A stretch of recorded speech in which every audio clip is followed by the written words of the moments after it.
겠고 충북과 영남 내륙에는 오후에 소나기가 내리는 곳이 있겠습니다. 내일까지 예상 강수량은 5에서 20mm 미만입니다. KBS 제일 라디오 10시 뉴스를 마칩니다. 이선영입니다. KBS.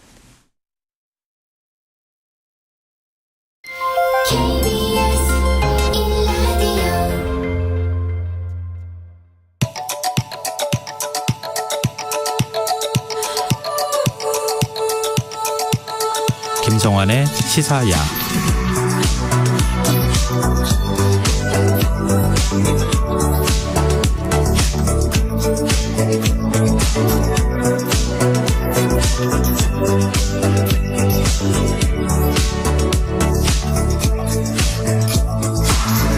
하루의 마무리, 오늘도 함께 하시죠. 시사평론가 김성환입니다.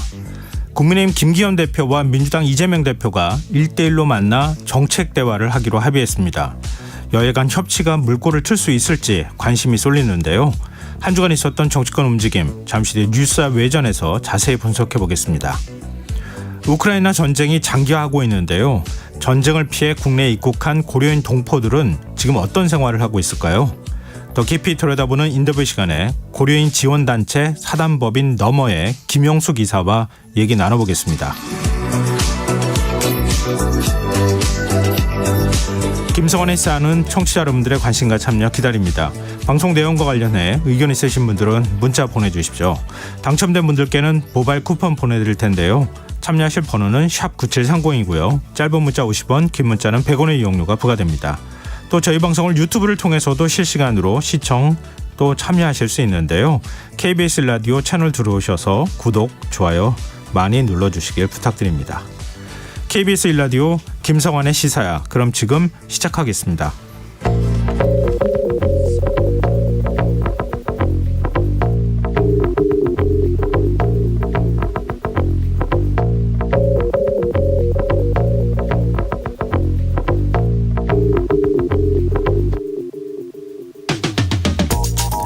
배달의 민족 라이더들이 부처님 오신 날인 내일 파업에 나선다고 합니다.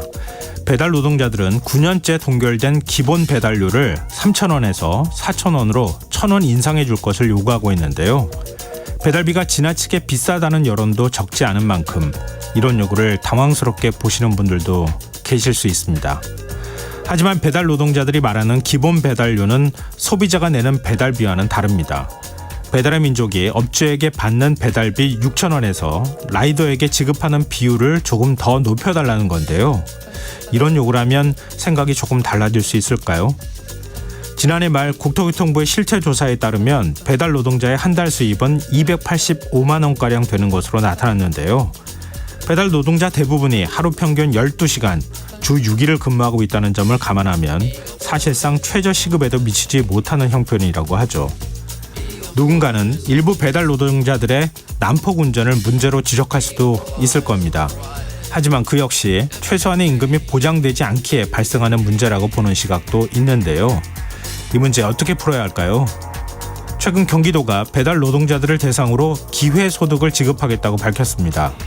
안전교육을 이수했거나 3개월 동안 교통사고 이력이 없는 배달 노동자들에게 연간 120만 원의 수당을 지급하겠다는 건데요.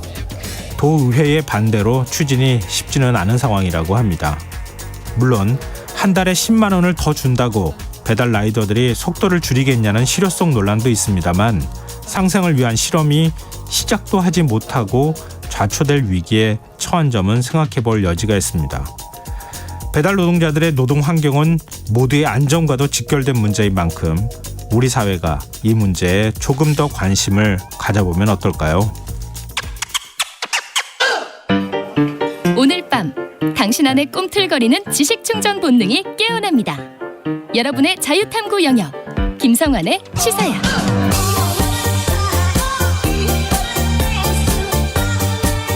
한 주간 있었던 정치권 움직임 꼼꼼히 분석해보는 시간입니다. 뉴스 외전 늘 함께해 주시는 두 분 소개해드리겠습니다. 배종찬 인사이트K 연구소장 자리하셨습니다. 안녕하세요. 안녕하십니까.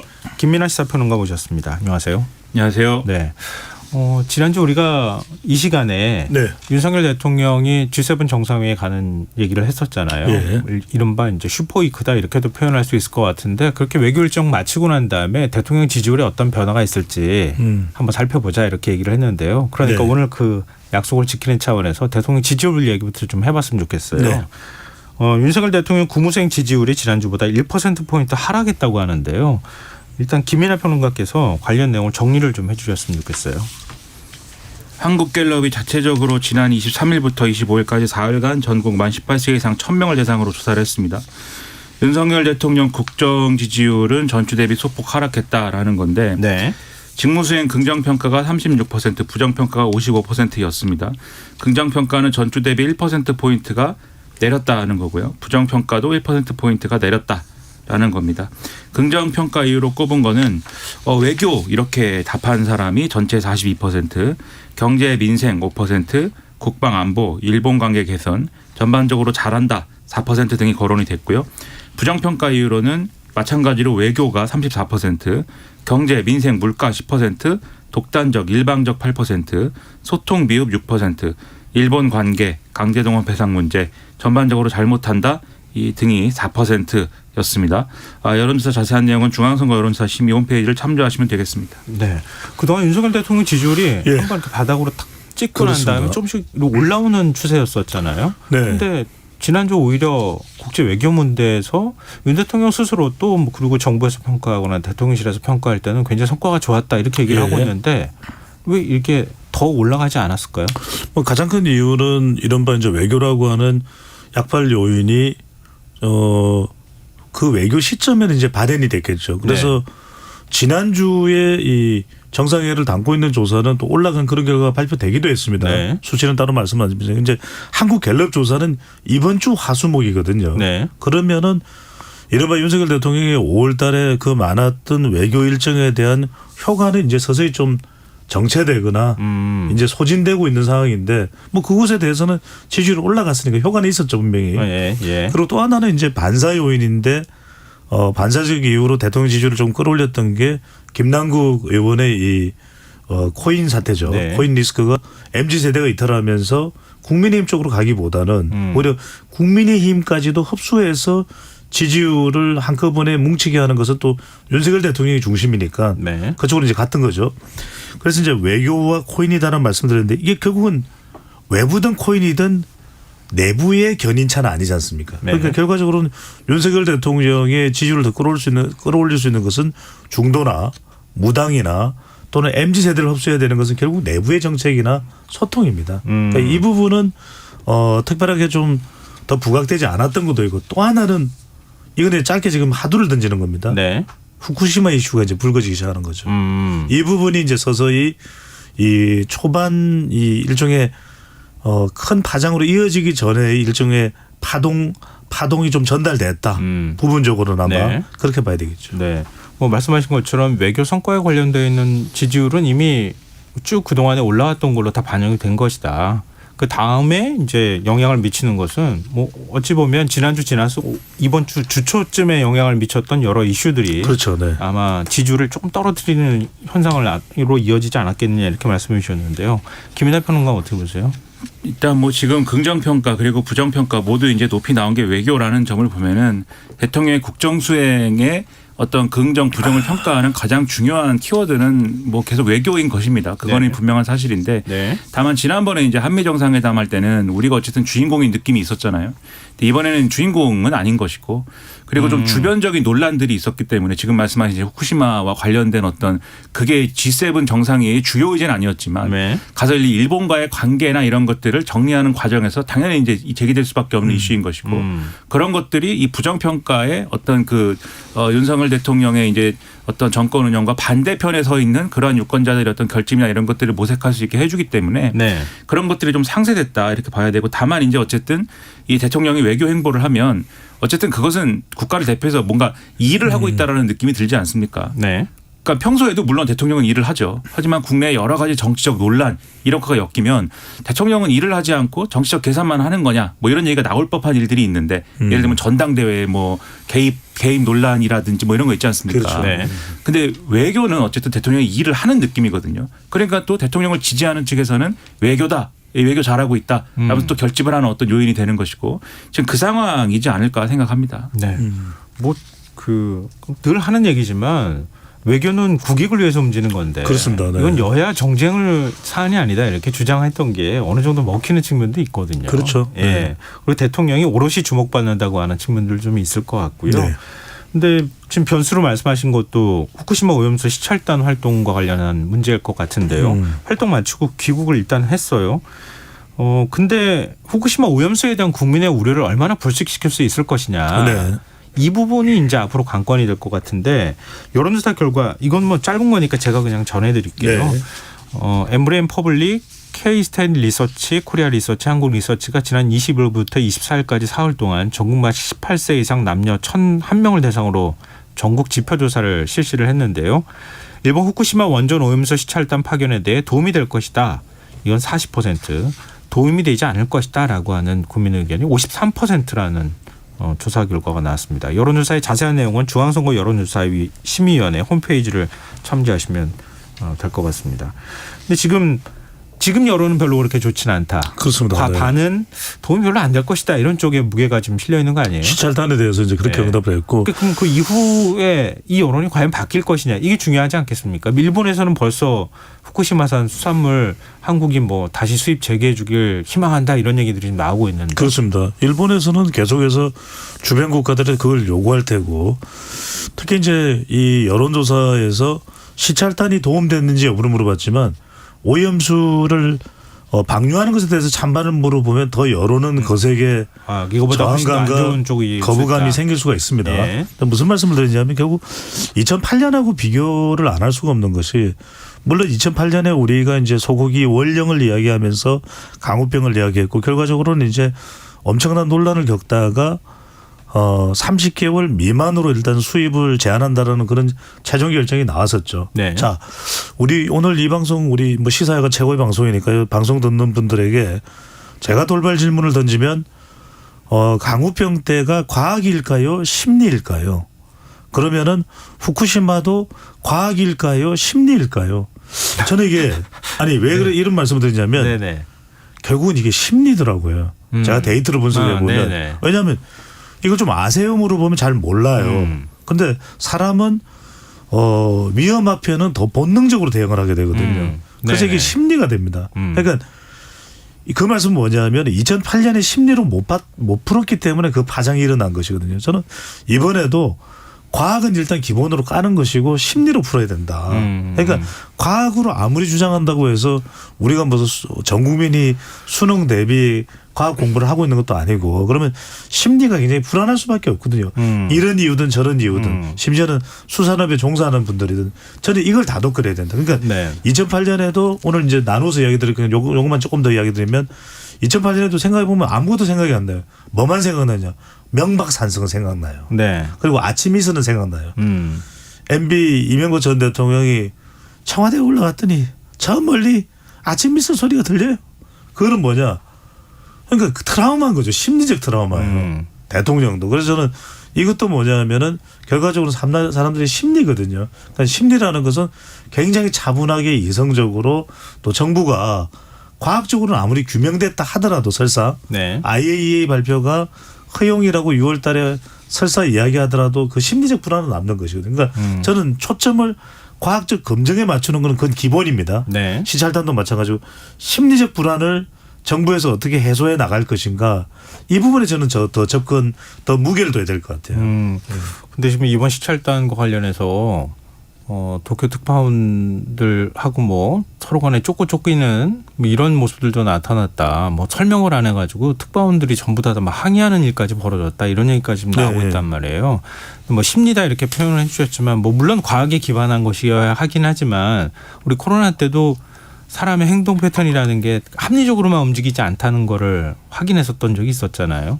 그럼 지금 시찰단 일단 갔다 와서 국민들한테 우리 충분히 보고 왔고 그 결과는 이렇습니다. 이렇게 설명을 했을 때 과연 그게 얼마만큼 설득이 될 것이냐. 정부가 그 부분에서 어떤 점을 유념해야 될 것이라고 김민하 평론가 보세요. 그러니까 설명이 드라이하고 설명이 지금 말씀하신 대로 이제 합리적으로 진행이 돼야 됩니다. 그러니까 정확하게 그리고 투명하게 어떤 부분이 의문이었고 처음에 네. 그 의문이 가서 보니까 어떻게 풀렸고 아직도 안 풀린 것은 무엇인데 다만이 안 풀린 것에 대해서는 이러저러한 조치를 하겠다. 이런 형식이어야 되는 거죠. 그런 형식 속에서 앞으로도 그러면은 이 검증이라든가 뭐 검증이든 조사든 뭐 확인이든 어떻게 해 나가겠다라는 게 있어야 되는 것인데 그게 아니라 이제 정부가 마치 이제 후다닥 이제 끝내는 것처럼 우리가 시찰 이틀 한 거 아닙니까? 현장을 직접 본 것은 네. 이틀 하고 현장 직접 보고 나머지 이제 하루 물어보고 나머지는 왔다 갔다 한 시간인데 우리가 가서 이틀 보니까는 뭐 괜찮습니다. 뭐 이렇게 한 다음에 빨리 이거는 이 일본하고 관계를 풀어야 되니까 후쿠시마 오염수 얘기는 이제 그만합시다. 이런 태도면 이 유권자들 입장에서는 그렇게 할 문제는 아니다. 당연히 이렇게 얘기를 하죠. 그러니까는 그 부분에 있어서 투명하게 그리고 합리적으로 이성적으로 설명하는 게 중요하고 특히 지금 뭐 과학이냐 심리다 말씀하셨지만 뭐 심리학을 3년 배운 제 입장에서는 심리도 과학일 수 있습니다. 네. 근데 더 중요한 건 이제 정치가 중요한 거죠. 그러니까 정치 왜 중요하냐면 예를 들면 여당이 그러니까 이 과학이라는 말이 제가 볼 때는 오늘날 좀 오염됐어요. 그러니까 과학이라고 주장할 수 있는데 과학이라고 주장하면서 과학이라고 주장하는 그 끝에는 상대편을 막 공격하고 공박하고 상대편은 괴담이다. 상대편은 비과학적인 어떤 뭐 선동이다. 이렇게 몰아붙이거든요. 네. 근데 꼭 그런 거냐. 상대편도 과학적인 근거를 갖고 있을 수 있어요. 과학이라는 거는 언제나 하나의 답을 갖고 있는 게 과학이 아니기 때문에 네. 그렇기 때문에 과학적으로 논의를 하고자 한다면은 지금 여당 그리고 정부도 그 과학에 의거해서 과학적인 주장을 하고 반론과 반론이 부딪히는 그런 과학적인 논의를 해야 되는데 예를 들면 지금 뭐 오염수를 1리터를 마시겠다는 사람을 불러다가 이것이 과학이다라고 주장을 하다가 그게 결국 아니다라는 실토를 국회에서 또 하고 그랬더니 또 언제 우리가 오염수를 먹자고 했느냐 뭐 이러지 않습니까? 네.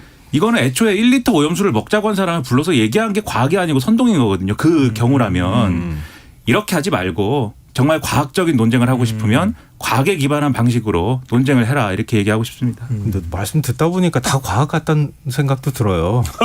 왜냐하면은 삼중수소 네네. 자연계도 존재하고 예. 원전을 가동하는 데 있어서 불가피하게 일부 나올 수밖에 없는 측면도 있다. 예. 근데 그걸 충분히 희석해서 오랜 기간 동안에 태평양을 돌아다니다가 한반도 쪽으로 바닷물이 오는데 그게 그렇게 큰 영향을 미칠 거냐 이런 주장이 또 있고 네. 다른 한편에서는 아니 이걸 30년 동안 이렇게 내보낸다는데 30년 동안 누적됐을 경우엔 그러면 어떡할 거냐. 안전하다는 과학적 자료 갖고 와봐라.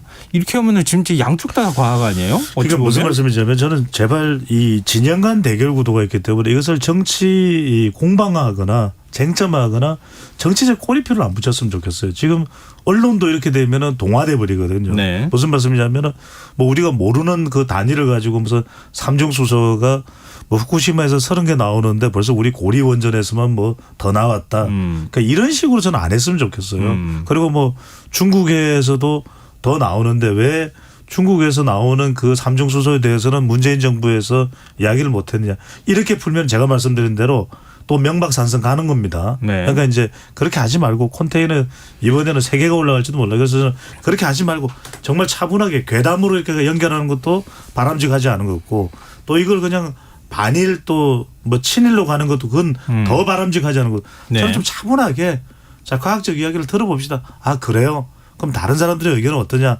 아 그런가요? 그럼 우리 종합해 보면 어때요? 이렇게 가는 것이 저는 더 우선돼야 될 것 같고 그것을 마치 쟁점하듯이 해서 지금 시찰단이 저는 국회에 나와서 청문회도 할 수 있다고 봅니다. 그런데 그 청문회가 이런 게 돼서는 안 되죠. 뭐 어떻게 시찰단장이 그 따위로 이야기를 해? 당신 말이야. 정부에서 월급 받는다고 저는 이렇게 접근하지 말고 차분하게 이야기를 들어보고 또 다른 전문가 과학자도 있을 겁니다. 네. 그럼 그 과학자가 그 과학에 기반해서 이런 장점도 있고 이런 단점도 있다. 그걸 국민들이 좀 지켜보면서 판단할 수 있으면 좋은데 그래서 저는 무슨 말씀이냐면 제가 왜 과학과 심리를 구분할 필요가 있냐면 이렇게 해도 국민들의 그 논쟁이 되는 불안감이 잘 가라앉지 않을 거예요. 그래서 저는 네네. 심리적으로 불안해지는 그 선까지 단계까지 생각해서 그걸 그러면 다독거리고 여야가 머리를 맞대고 저는 제발 당부드리는데 제발 이번에 이 후쿠시마 오염수 가지고 여야가 치고받고 안 했으면 좋겠어요. 국민들은 더 불안해집니다. 네. 사실 과학으로는 결론이 안 나올 것 같아요. 양쪽 전문가 불러가지고 유리한 얘기만 들어버리면은 그냥 더 논쟁이 커지는 이런 상황이 될 것 같은데 어찌됐든 뭐 다음 달에는 국제원자력기구에서 조사 결과 발표한다고 하는데 이미 뭐 발표를 안전하다는 쪽으로 할 것 같다고 하는 전망이 나오고 있는 상황이어서 과연 국민들을 어떻게 설득할 수 있을까? 이게 굉장히 큰 숙제로 남을 것 같습니다. 거기서 마지막에 키를 쥐고 있는 건 결국 정부의 태도이지 않습니까? 그러니까 국제사회든 일본이든 우리가 더 예를 들면은 더 좀 촘촘하게 뭔가 하겠습니다라는 답변을 이끌어낼 때까지 우리는 뭐 동의 안 합니다라든지 방류하지 마십시오라든지 목소리를 낸다든지 아니면 방류를 해도 우리는 괜찮다고 생각하니까 하십시오. 다만 우리는 수산물은 수입 안 합니다라든지 또는 이제는 방류하는 것도 괜찮다고 봤으니까 수산물도 수입하겠습니다라든지 이거 결정하는 건 정부잖아요. 근데 중요한 거는 정부의 그럼 결국 결과적으로는 정부가 결정하는 거지만 그 정부 결정을 얼마나 국민이 신뢰할 수 있게 만드냐의 문제거든요. 네. 어떤 결정을 하든 간에 네. 그 신뢰할 수 있게 만든다라는 것은 결국 아까 말씀드린 대로 그게 이제 정치이기 때문에 예를 들면 과학자들의 견해가 당연히 이 문제는 갈릴 수밖에 없고 합의가 안 될 수 있습니다. 하지만 그렇다고 해서 정부가 이제 한쪽 과학자들의 어떤 편을 든다든지 뭐 이럴 수는 없는 거잖아요. 그렇지만 네네. 이런 상황이지만 뭘 하겠다. 그리고 그 뭘 하겠다는 거의 배경은 국민 안전이 최우선이다. 이걸 믿을 수 있게 해야죠. 그걸 위해서 노력을 해달라는 겁니다. 근데 후쿠시마 지금 그 오염수 시찰단이 갔을 때 그냥 비공개 홍보들을 많이 했다고 하잖아요. 그렇습니다. 네. 기자가 동행하지도 않았으니까. 근데 갔다 오고 난 다음에 가서 뭘 봤는지 얘기를 하는 것은 최대한 투명하게 최대한 국민한테 그럼요. 성실하게 설명하도록 노력하는 게 첫 단계가 아닐까 싶어요. 네. 근데 그 단계에서 만약에 이거는 못 봤거나 아니면 이거는 말해줄 수 없다거나 이렇게 나와버리면 그때부터 굉장히 좀 꼬이지 않을까 이 맞습니다. 문제가. 있는 그대로 이야기해야 될 것 같아요. 두 분 말씀 듣다 보니까 예. 그런 생각이 드네요. 근데 쟁점이 굉장히 많아서요. 이 얘기도 좀 안 할 수가 없을 것 같아요. 일단 뭐 민주노총 건설노조가 그 서울시청 앞에서 1박 2일 집회한 거가 발단이 됐고요. 그 다음에 정부에서 이런 불법 행위에 대해서는 단호한 조치를 취하겠다. 윤석열 대통령부터 시작해가지고 그런 발언들이 쫙 나왔고 결국 금속노조하고 비정규직 노동단체가 야간 문화제를 열려고 했는데 경찰이 강제 해산을 하고 경찰이 시위 진압 훈련을 6년 만에 다시 재개한다. 이런 소식까지 지금 들리고 있거든요. 이거는 뭐 국민 여론이나 전국에 어떤 영향을 미칠 거라고 보세요, 두 분은? 저는 일단은 뭐 이 이제 건설 노조의 이 집회와 관련해서는 일단은 이제 정부에서는 강경한 태도죠. 그런 부분들이 이제 보수 지지층이나 이런 것도 있는 것 같아요. 지금 일단 정부가 이야기하고 있는 것은 불법 집회는 안 된다는 것이거든요. 네. 그 불법 집회의 기준이 이제 주변에 피해를 주는 시간대 또 하나는 이제 지나칠 정도의 소음 이걸 이야기하고 있는 것이거든요. 네. 근데 이 부분은 가령 낮 시간대나 일반적으로 우리가 집회를 할 수 있는 저녁 시간대에 이런 부분에 잣대를 들이대면 그건 상당히 좀 저항이 있을 것 같아요. 그렇지만 이제 지금 이야기하는 그 시간대를 밤 12시 이후로 하고 새벽 6시 사이에 그리고 집회에 대한 이 불편함들이 분명히 있거든요. 네. 그 부분이 이제 불법으로 규정할 만한 선에서 이제 관리가 되고 뭐 경찰이든 조치가 된다면 그 부분에 대해서는 중도나 또는 무당층이나 MZ세대는 좀 우호적일 것 같아요. 왜냐하면 지난번에 지난해 있었던 한물연대 파업 때 대체로 성격이 그랬거든요. 왜냐하면 집회에 대해서 상당히 국민들의 또 불편한 인식이 좀 강하게 있는 것도 있어요. 그게 이제 뭐 일각에서는 노조와 관련해서 부정적으로 인식되어 왔던 이제 기종 노조 이야기도 있는데 저는 그런 차원이라면 그러니까 이른바 좀 정해진 룰을 가지고서 정말 일반 시민들에게 불편함을 주는 거라면 그거는 오히려 조치를 정부에서 해도 정부에 좀 힘이 실릴 것 같아요. 그런데 그게 아니라 정말 정상적인 시간에 윤석열 정부에 대해서 비판적인 소리를 하는데 그 소리가 듣기 싫어서 또는 그 비판이 마음에 들지 않아서 그것을 최소화하고 좀 관리하고 또 지지율을 좀 더 신경 쓴다는 의미에서 지지층들이 결집할 수 있으니까 규정을 또 강화한다. 이런 것은 저는 좀 더 부정적인 인식도 인식이 있을 수 있을 걸로 보입니다. 네. 근데 사실은 이게 논점이 굉장히 많은 이슈인 것 같아요. 그러니까 예를 들어서 헌법상 기본권 문제까지 넘어가기 시작하면 토론은 뭐 1시간 가지고도 모자랄 것 같은데요. 어찌됐든 1박 2일 노수 집회를 했을 때 어떤 행정적인 조치를 취해서 행정적인 문제로 봤을 때 이거는 뭐 만약에 쓰레기를 많이 뭐 발생시켰다거나 아니면 노상 방류를 했다거나 이런 거에 관해서는 일정하게 제재를 가할 수 있을 거고 만약에 집회 자체 불법성을 얘기한다고 하면은 그걸로도 법률로도 우회할 수 있을 텐데 지금 아예 집회의 그 어떤 집회 시위의 자유 문제까지 지금 넘어갔단 말이에요, 얘기가. 이게 점점 더 논쟁이 커지고 있는 거잖아요. 그러니까 대통령이 직접 이제 불법 집회, 민노총의 불법 집회를 방관하면 안 된다. 전 정권에서 경찰력 집행을 포기해가지고 이렇게 됐다. 이렇게 지적을 했기 때문에 네. 그러면 남은 건 경찰 입장에서는 최대한 지금까지 문제 삼지 않았던 그러한 집회 양상까지도 문제를 삼으면서 강경 진압하는 모습을 보여줘야 되는 거죠, 경찰은. 네. 그러니까 저는 이 문제에 쟁점 많다고 말씀하셨는데 이런 문제가 있습니다. 예를 들면은 지금 이제 야간에 집회하는 것과 관련돼서 원래 이전에 이제 야간 집회 금지가 집시법에서 있었을 때에는 그것만으로도 야간에 집회를 하면 그냥 불법 집회니까 빨리 해산하시오. 3번 방송하고 진압하면 되는 거였어요. 그 2008년 광우병 시위 이런 거 할 때 대표적인 모습입니다. 그게. 네. 그러다가 이제 밤이 깊어지면 경찰도 이제 내버려 두고 가고 이랬던 거잖아요. 근데 어쨌든 그때는 진압 기조였던 거 아닙니까? 근데 요즘에는 그 헌법재판소에서 이 야간 집회에 대한 어떤 금지 조항을 헌법 불합치 판단을 한 이후에 대체입법이 이루어지지 않았기 때문에 네. 야간에 이제 집회를 해도 처벌할 수 있는 근거가 약화된 거예요. 다만 경찰이 오후까지만 집회를 해라라고 밤에 허가를 내주지 않는 경우들이 있는데 네. 그 경우는 또 이 단체들이 우리는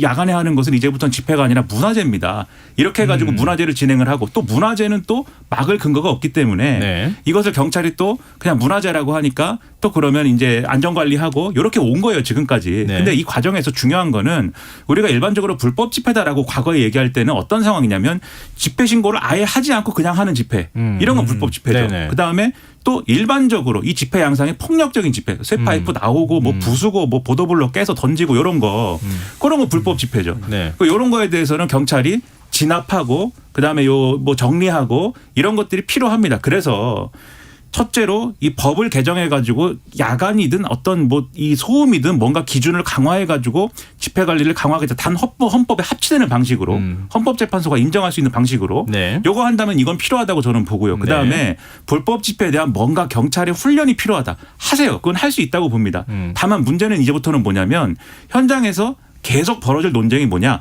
어디까지가 불법 집회고 어디까지가 합법이냐 이거 계속 얘기할 거예요 이제부터는. 지금 노상방뇨, 쓰레기 투기 그다음에 이 길에서 노숙한 거 이거 말씀하셨지 않습니까? 네. 개별적으로 그거는 경범죄 위반이거나 또는 이제 도로 점거한 거와 관련된 이제 이 죄목인 것이지 네. 집회를 불법적으로 해서 일어난 일이 아니거든요. 네. 그러니까 이게 불법 집회 양상이다라고 말하기는 어려운 거거든요. 근데 지금 여당도 그렇고 정부도 그렇고 이게 불법 집회라고 얘기를 하면서 이런 일을 막기 위해서 이 어떤 강경 대응을 해야 된다고 얘기를 하는 거지 않습니까? 그러면은 집회를 하는 쪽에서는 아니다라고 반발할 것이고 결국 이 강대강 대치가 되면은 과거에 그 폭력적인 집회가 또 나올 수 있는 거예요. 그러면 다시 충돌이 격화되는 거고 이럴 건데 지금 일단은 사람들이 집회를 하면은 다 이게 불편하고 출퇴근길이 어렵고 더럽고 보기 싫으니까 일단은 지금은 정부 잘한다 이렇게 생각할 수 있겠지만 과연 이후에 그런 상황이 됐을 때 대한민국에 그게 좋은 일이겠느냐 이런 우려가 상당히 저는 큽니다. 그래서 집회 시위의 자유를 보장하라는 게 무슨 뭐 집회 천국을 만들어서 다 부숴버리자 이게 아니고 그렇게 해야 평화적으로 오히려 할 수 있고 오히려 이제 그렇게 해야 결과가 좋다라는 민주주의 자유민주주의의 어떤 합의가 있기 때문에 그것이 헌법에 있는 거잖아요. 헌법에 합치되는 방향으로 최대한 문제를 푸는 것이 바람직하다 저는 그렇게 생각합니다. 참 여러 가지 문제가 있는 것 같아요. 예를 들어서 아까 말씀하셨던 것처럼 쓰레기를 투기하는 게 문제라고 하면 일반적으로 골목길에 쓰레기 투기하는 사람들도 다 그런 식으로 단속을 해야 되는가. 그러다 보면 자연스럽게 과잉금지에 관한 부분하고 연결이 되는 것 같아요. 똑같은 어떤 행위를 했을 때 그걸 그렇게 과잉해서 뭔가를 못하게 막아버리면 기본권이 침해되는 문제로 연결될 수 있잖아요. 근데 그걸 어떻게 그러니까 현실적으로 절충안을 만들 것이냐 이런 태도면은 아마 많은 분들이 동의할 텐데 그렇죠. 그게 아니라 그냥 막을 거야. 불법에 대해서는 엄단할 거야. 이렇게 나가버리면 예전처럼 과거에 우리 민주화 뭐 시위를 많이 했던 시절에는 아예 안 하고 그냥 막 집회해버렸잖아요. 그리고 막 화염병 나오기도 하고 이렇게 되는 폭력 집회 양상으로 변하지 않을까 여러 가지 좀 걱정되는 측면이 있네요. 그렇게 해서는 안 되는데 좀 짧게 정리하면 저는 뭐 김민하 평론가 의견에 전적으로 동감을 하고요. 그러니까 결과적으로는 뭔가 좀 정리가 될 필요가 있을 것 같아요. 지금 너무 어수선할 수 있고 서로 이제 대결 구도가 만들어지는 그런 상황이거든요. 그러니까 이게 집회에 대해서도 그렇다면 이게 이제 이런 집회와 관련된 법적 재정비 이야기가 나오는 건 결국 국민들에게 불편하다는 이야기죠. 일반 국민들한테. 그렇다면 저는 합법 기준을 정말 제대로 된 법과 원칙에 대해서 세울 필요가 있을 것 같아요. 그게 네. 설득력이 있어야 되겠죠. 네. 그게 이제 설득력이 있어야 지지층도 또 뭐 중간지대에 있는 국민들도 공감할 거고. 근데 다만 이제 우려하는 건 이런 거죠. 이런 어떤 정부의 태도가 좀 쓴소리를 배제하려고 하거나 아니면은 노조에 대한 강경한 대응의 기조를 계속 그냥 묻지도 따지지도 말고 이어가는 건지 또 하나는 뭐냐면 지난해 화물연대 파업에 대응을 해봤더니 이렇게 그냥 단호한 대응을 하니까 지지율이 올라가더라. 네. 그런 거라면 이제 곤란하다는 거죠. 네, 알겠습니다. 이 이슈는 여기까지 좀 하죠. 지금 여러분께서는 KBS 라디오 김성환의 시사를 듣고 계십니다. 뉴스아베이전 김민하 시사평론가 배종찬 인사이트 K 연구소장 두 분 패널과 함께하고 있습니다. 자, 이제 정당 얘기를 좀 해봤으면 좋겠어요. 네. 민주당에서 지금 최근에 당내의 어떤 그 비명계 의원들한테 뭐 문자 폭탄하고 뭐 이러는 문제와 관련해서 의총도 열었다고 하고 김남국 네. 의원과 관련돼 있는 문제 이거 어떻게 처리할지 이런 것들에 관해서도 논의했다고 하거든요. 근데 결의안을 채택하려고 그랬다 그래요.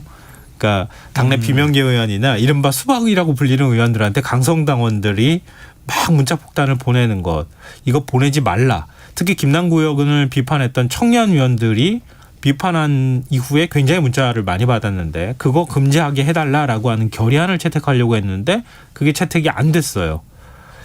여기에 어떤 복선이 깔려 있는지 이게 단순히 이것만 걸려 있는 문제는 아닐 것 같거든요. 두 분 이런 모습 어떻게 평가하세요? 그 이제 강성 당원이라고 표현이 되는데 또 최근에 이제 뭐 이렇게 처분의 대상이 됐던 뭐 어떤 사람 뭐 당원이 아니다 이래가지고 또 그거 갖고 싸우기도 하고. 그러니까 민주당의 이런 모습이 유권자한테 어떻게 보일까 이런 걸 먼저 생각을 해봤으면 좋겠습니다. 그러니까 결의안이라는 거는 거기서 뭐 결의안을 채택한다고 사람들이 그 문자 보내는 사람들이 문자를 뭐 안 보내겠습니까? 그 일을 안 하겠습니다. 다만 네. 민주당이라는 당은 그 행위를 어떻게 평가한다. 라는 내용을 보여주는 게 결의안이라든지 뭐 이런 네. 결정인 거잖아요. 네. 그러면은 기본적으로 그렇게 하지 말자라고 하는 것에 대해서 의견을 모으면 결의안을 만들고 내보내는 것이 그렇게 어려운 일도 아닐 텐데 굳이 그렇게 하지 말자라고 하는 거는 이유가 뭐냐. 이 의문을 가질 수밖에 없거든요. 유권자들은. 그리고 그 논의 과정에서 예를 들면 김용민 의원 이런 분들이 김남국 의원도 청년이다. 왜 청년이라는 이유만으로 정치적 평가를 피하려고 하냐 뭐 이렇게 얘기를 하니까 결과적으로 이 강성 당원들이라고 하는 사람들은 네. 결국은 이재명 대표와 지금 당의 주류를 좋아하는 사람들이니까 같은 편이니까 그래서 같은 편이라서 봐주려고 하는 것이고 같은 편이 아닌 사람들 괴롭히는 거는 방관하려는 거 아니야. 유권자들이 이렇게 볼 수 있단 말이에요. 그러면 네. 그게 아니다라는 거를 보여줄 수 있는 행보를 쭉 해나가는 게 필요한데 지금 그런 부분에서는 굉장히 미진하고 굉장히 이제 분명치가 않아 보이는 거죠. 유권자들이 볼 때는. 네. 그래서 그런 부분에서 이게 저는 뭐 정말로 무슨 뭐 이런 문자 보내는 사람들이 정말 같은 편이어가지고 우리한테 도움이 된다라고 생각해서 이 당 주류가 그렇게 했다고 생각하지 않습니다. 다만 제가 볼 때는 아니하다 이 상황은 다른 논쟁을 하려고 하고 지금 본질적으로 이 문제에 대한 당의 태도를 어떻게 가져가자라는 거에 대해서는 자꾸 발을 빼고 싶어하는 그러한 아니한 태도는 버려야 된다라고 생각을 합니다. 네. 저는 김민하 평론가하고 이 부분은 조금 다른 의견인데 네. 저는 오히려 이재명 대표를 비롯해서 민주당 지도부가 강경 노선에 대한 부분을 분명히 정해버린 것 같아요. 그게 무슨 얘기죠? 그 말씀은 뭐냐면은 최근에 이제 뭐 민주당에는 계속해서 이제 리스크 상황이 이제 계속 네네. 가중되고 있습니다. 네, 이재명 대표 사건도 관련해서 있죠. 돈봉투도 있고 그럼 체포 동의안도 이제 지금 국회로 올 거고 네. 30일이죠. 그때 이제 국회에 보고하는 날이 되는데 그러면 지금 계속해서 이런 일련의 상황들이 저는 이어질 수밖에 없을 것 같아요. 네. 어느 해소되는 것은 뭐 총선 전이든 후든 참 쉽지가 않을 것 같다. 어느 시점을 기준으로 잡기 힘들다. 그렇다면 저는 최근에 이제 이 당원존이라고 하는 유튜브 방송에서 이재명 대표가 임세현 전 청와대 부대변인과 나눈 대화 내용도 네. 상당히 그 내용이 보면은 이재명 대표는 그렇지 않다도 임세현 전 부대변인은 굉장히 강경했어요. 네. 그리고 뭐 이른바 개딸 양아들하고 뭐 그런 이 팬덤 강성 지지층하고 생각이 그렇게 다르지 않은 그런 모습이었어요. 네. 임세현 전 부대변인. 예. 그렇다면 그걸 그대로 그냥 노출하고 용인한 이유는 뭘까? 그냥 이재명 대표는 이제는 지도부는 강경하게 갈 걸로 거의 결정 내린 거 아닌가. 그런 상황에서 지금 후쿠시마 관련해서도 반일로 이 색깔을 또 분명히 하는 그런 모습이거든요. 이순신 동상에 가서 이건 절대 우리가 물러설 수가 없다. 네. 그다음에 또 한편으로는 지금 이렇게 진영 간 대결 구도에서는 오히려 강경 노선을 취하는 것이 대안이 없는 상황에서 지금 또 6월 달에 이낙연 전 대표 온다고 하니까 그것도 상당히 신경 쓸 수도 있는 부분이고 저는 한 30에서 이거는 이제 추세를 말씀드리는 거 한 40%대에 이게 자동응답 조사냐 전화 면접 한국갤럽 같은 조사냐에 따라 다른데 30에서 한 40 정도는 나와요. 그럼 이대로 그냥 계속해서 우리가 단단히 뭉쳐서 가는 것이 오히려 이 위기 속에서는 더 기회이니까 이제는 더 이제 타협 없다. 우리 또 강경 이걸 분명히 한 거 아닌가 싶어요. 저는. 글쎄요. 예전부터 늘 강조해 오셨잖아요. 선거는 진보 보수 양쪽 지지자들만 가지고는 이길 수 없는 거라고 중도층 마음을 얻어야 된다고 하는데 과연 민주당이 지금 중도층 마음을 어느 쪽으로 움직이는 것이냐 여기에 대해서는 여러 평가가 좀 엇갈릴 것 같아요. 보니까. 그리고 오늘 들린 소식이 국민의힘 김기현 대표하고 민주당 이재명 대표가 일단 회동을 하기로 합의했다고 해요. 처음에는 술 한잔 하자 이렇게 얘기가 시작됐다가 그다음에 정책 토론으로 그거는 뭐 친구랑 하고 나랑은 정책 토론을 하자는 식으로 얘기를 하니까 그러면 TV 토론을 하자 이렇게 얘기가 됐어요. 근데 그동안에 여야 대표가 거의 만난 적이 없는데 이 TV 토론에서 만나는 게 이게 맞습니까? 그리고 두 분 일단 만나는 거에 대해서 어떻게 보세요? 뭐 어떤 형식으로든 만나는 건 필요하다고 보고요. 네. 아무도 만나지를 않으니까는 뭐 어떤 형식으로든 만나야죠. 그러니까 사실 두 대표가 밥 먹고 술 먹을 수도 있는 거고요. 밥 먹고 술 먹으면서 그 뭐 노래방 가는 거 아니지 않습니까? 밥 먹고 술 먹으면서 현안 얘기할 수 있는 것이고 또 정책 얘기도 할 수 있는 거죠. 네. 얘기할 수 있는 건데 근데 굳이 또 밥술 먹는 것 말고 정책 토론 하자라고 했으면 또 그 정책 토론을 그럼 합시다라고 할 수 있는 것이고 네. 근데 굳이 또 그걸 TV에서 생중계를 또 하면 그 여기서부터는 제 느낌은 이게 뭐 대선 후보 토론도 아니고 이 당대표끼리 정책 토론하는 걸 과연 TV 토론 생중계를 해야 되는가라는 의문은 있지만 어쨌든 그렇게라도 뭔가를 하고 싶으면 해라. 다만 목적이 뭐냐. TV 토론을 해서 선거를 우리가 뭐 선거 나온 두 후보가 이렇게 정견이 다릅니다. 보통 이걸 보여주려고 하는 게 TV 토론인데 네. 우리가 다릅니다. 이걸 하는 자리라기보다는 뭔가 이제 쟁점에 대해서 입장을 좁혀 나가고 앞으로 어떻게 해봅시다라고 하는 그런 얘기를 하는 토론 그런 토론이면 저는 훨씬 더 좋겠다는 생각이 들고요. 싸우는 모습 연출할 것이면 뭐 굳이 TV 토론을 안 해도 되지 않겠습니까? 매일 하는 게 뭐 그 모습인데 다양한 루트를 통해서 매일 싸우는 거 보여주는 게 양당이 하는 일인데 네. 그런 생각이 좀 듭니다. 저는 이 말씀을 드리고 싶은 것이 이 토론이 만약에 방송에 나간다면 이걸 생산적으로 가져갈 수 있는 해법은 딱 하나밖에 없다. 네. 진행자를 시사회 김성환 진행자가 해야 된다. 저는 왜 그러냐면 그렇다면은 진행을 워낙 잘하시니까 중간에서 이제 어떤 합의점과 중재할 수 있는 사항을 도출할 수 있는데 그게 아니라 그냥 이게 토론회를 방송을 하자는 의미는 뭘까? 이거는 토론으로 중재나 조정의 의미가 아닐거든요. 네네. 정책 토론하는 것은 지금 남마처럼 얽혀 있는 뭐 간호법, 양곡관리법 또는 등등의 사안들을 조정하겠다는 거. 그거는 두 사람이 서로 스킨십을 하면서 해야 될 일이지 방송을 한다는 건 저는 지지층밖에 안 바라볼 거다. 그렇다면 결과적으로 이거는 비판과 비난이 더 고조할 수밖에 없는 것이기 때문에 네. 결론은 김성환 진행자입니다. 김기현 대표가 그래서 TV 토론도 하고 따로도 만나자 뭐 이렇게 얘기를 했다고 네. 하는데요. TV 토론했다가 이것도 졌다거나 아니면 마음이 상해가지고 따로 또 안 만나면 어쩌나 걱정도 되고 그래요. 국민들이 어쨌든 만나가지고 협상할 건 협상하고 좀 예. 너무 시끄럽게 하지 않았으면 좋겠다고 하는 바람을 갖고 있는데 이렇게 오래간만에 만나는데 너무 싸우려고 하는 거 아닌가 걱정이 많이 된다는 분들이 있더라고요. 자, 오늘 뉴스야 여기까지 하겠습니다. 지금까지 김민하 시사평론가 배종찬 인사이트 K 연구소장 두 분 패널과 함께했습니다. 고맙습니다. 고맙습니다. 고맙습니다.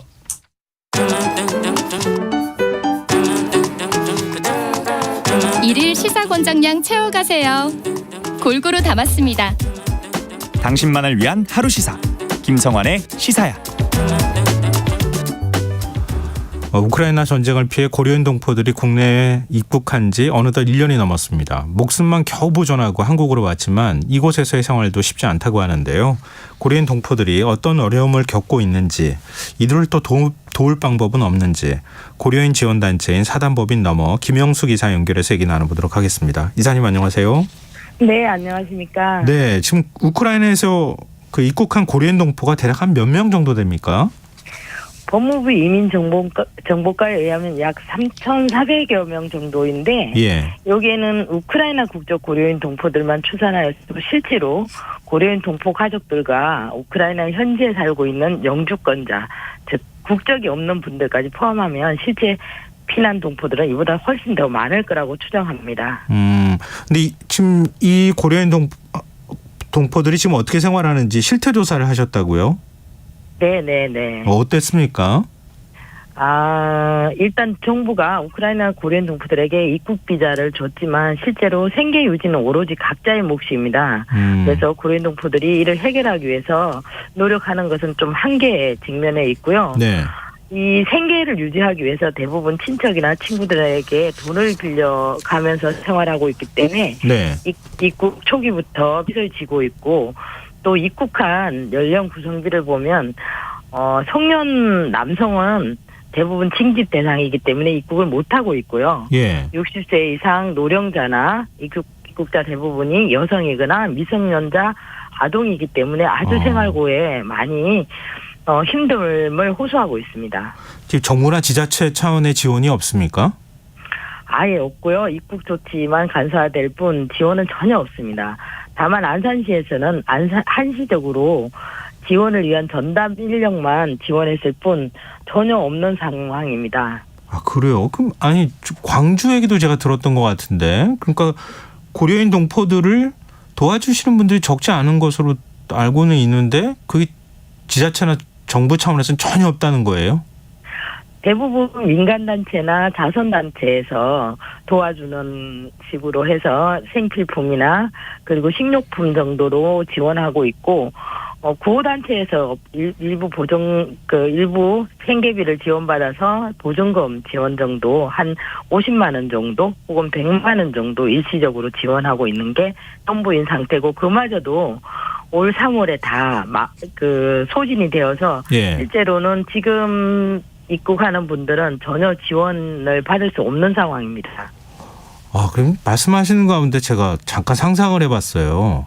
예를 네. 들어서 지금 국내에 친척이 있다거나 도움을 받을 만한 사람들이 있는 경우에는 그나마 처음에 지금 이제 아무것도 없는 상황에서 들어온 거잖아요. 네네. 그나마 낫겠지만 만약에 그런 사람이 전혀 없는 경우는 어떻게 해요?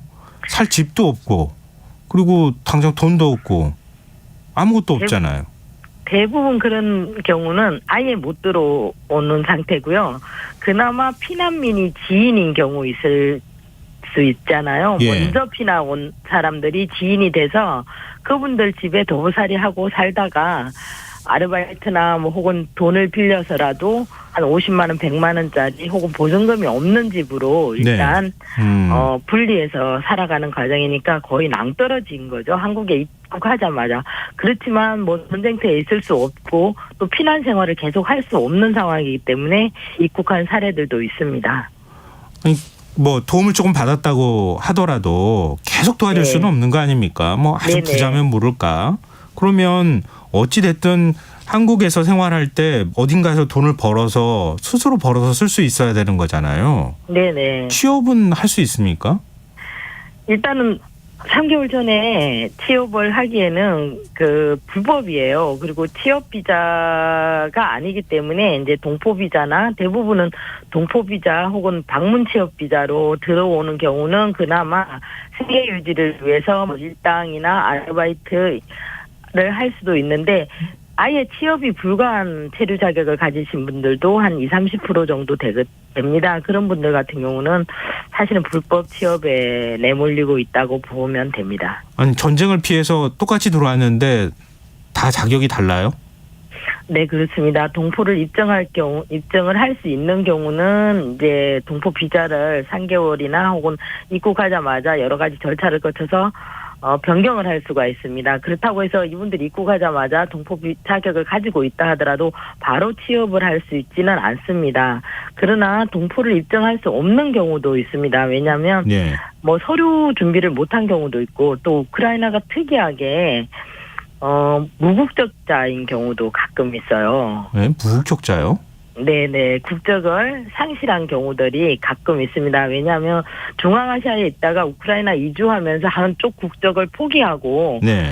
그 우크라이나 국적을 취득하려고 하다가 양쪽 다 국적이 없는 상태에 놓인 분들이 꽤 많이 있었습니다. 저희가 이번 할 때만 해도 한 20%가량이 그런 분들이 있었습니다. 이런 분들은 취업도 안 되고 건강보험도 가입할 수 없는 그런 상황이고 6개월 혹은 최장 한 8개월 정도마다 계속 출입국에서 체류 자격 연장을 해야 되는 상황입니다. 그러면 이런 경우에는 비자가 있는 경우는 그나마 합법적인 어떤 취업 활동, 네. 일자리를 구직 활동을 하고 그다음에 돈을 좀 어느 정도 벌어서 생활할 수 있지만 한 20-30% 정도 되는 불법 체류자 자격을 갖고 있는 경우에는 아무것도 못 하잖아요. 불법 취업을 해야 된다는 얘기네요. 예, 체류 자격은 불법은 아니죠. 왜냐하면 이제 기타 비자로 한시적 비자를 주기 때문에 불법은 아닌데 생계 유지를 위해서 만약에 일을 하는 경우는 불법 취업이 되는 그런 상황입니다. 그럼 생활이 거의 쉽지는 않을 것 같은데요. 이런 분들은. 뭐 어쩔 수 없이 불법 노동을 할 수밖에 없는 상황이죠. 왜냐하면 생계 유지를 해야 되지 않습니까? 네. 그렇다고 해서 집에서 놀 수 없는 상황이기 때문에 예. 뭐 취업을 다른 분들도 취직을 했다라고 볼 수는 없는 상용 근로자가 아니고 아르바이트나 그때그때 필요할 때 가서 제조업 등의 단순 노무를 하고 있다고 보면 됩니다. 그런데 이런 문제도 있을 수 있잖아요. 원래 그러니까 한국인 1세의 경우면 모를까 동포면 모를까 그게 아니라 지금 한 3세 4세까지 내려갔을 거 아니겠어요? 네네. 지금 우리말을 못하는 경우도 꽤 많을 것 같은데요. 거의가 우리말을 하지 못한다고 봐야죠. 한국어를 배울 수 있는 기간이 있었던 것도 아니고 예. 또 갑작스럽게 한국에 입국하다 보니까 한국어 소통이 굉장히 불가능한 상황에 놓여 있습니다. 그러다 보니까 취업은 더 어렵겠죠. 예. 한국어도 안 되죠.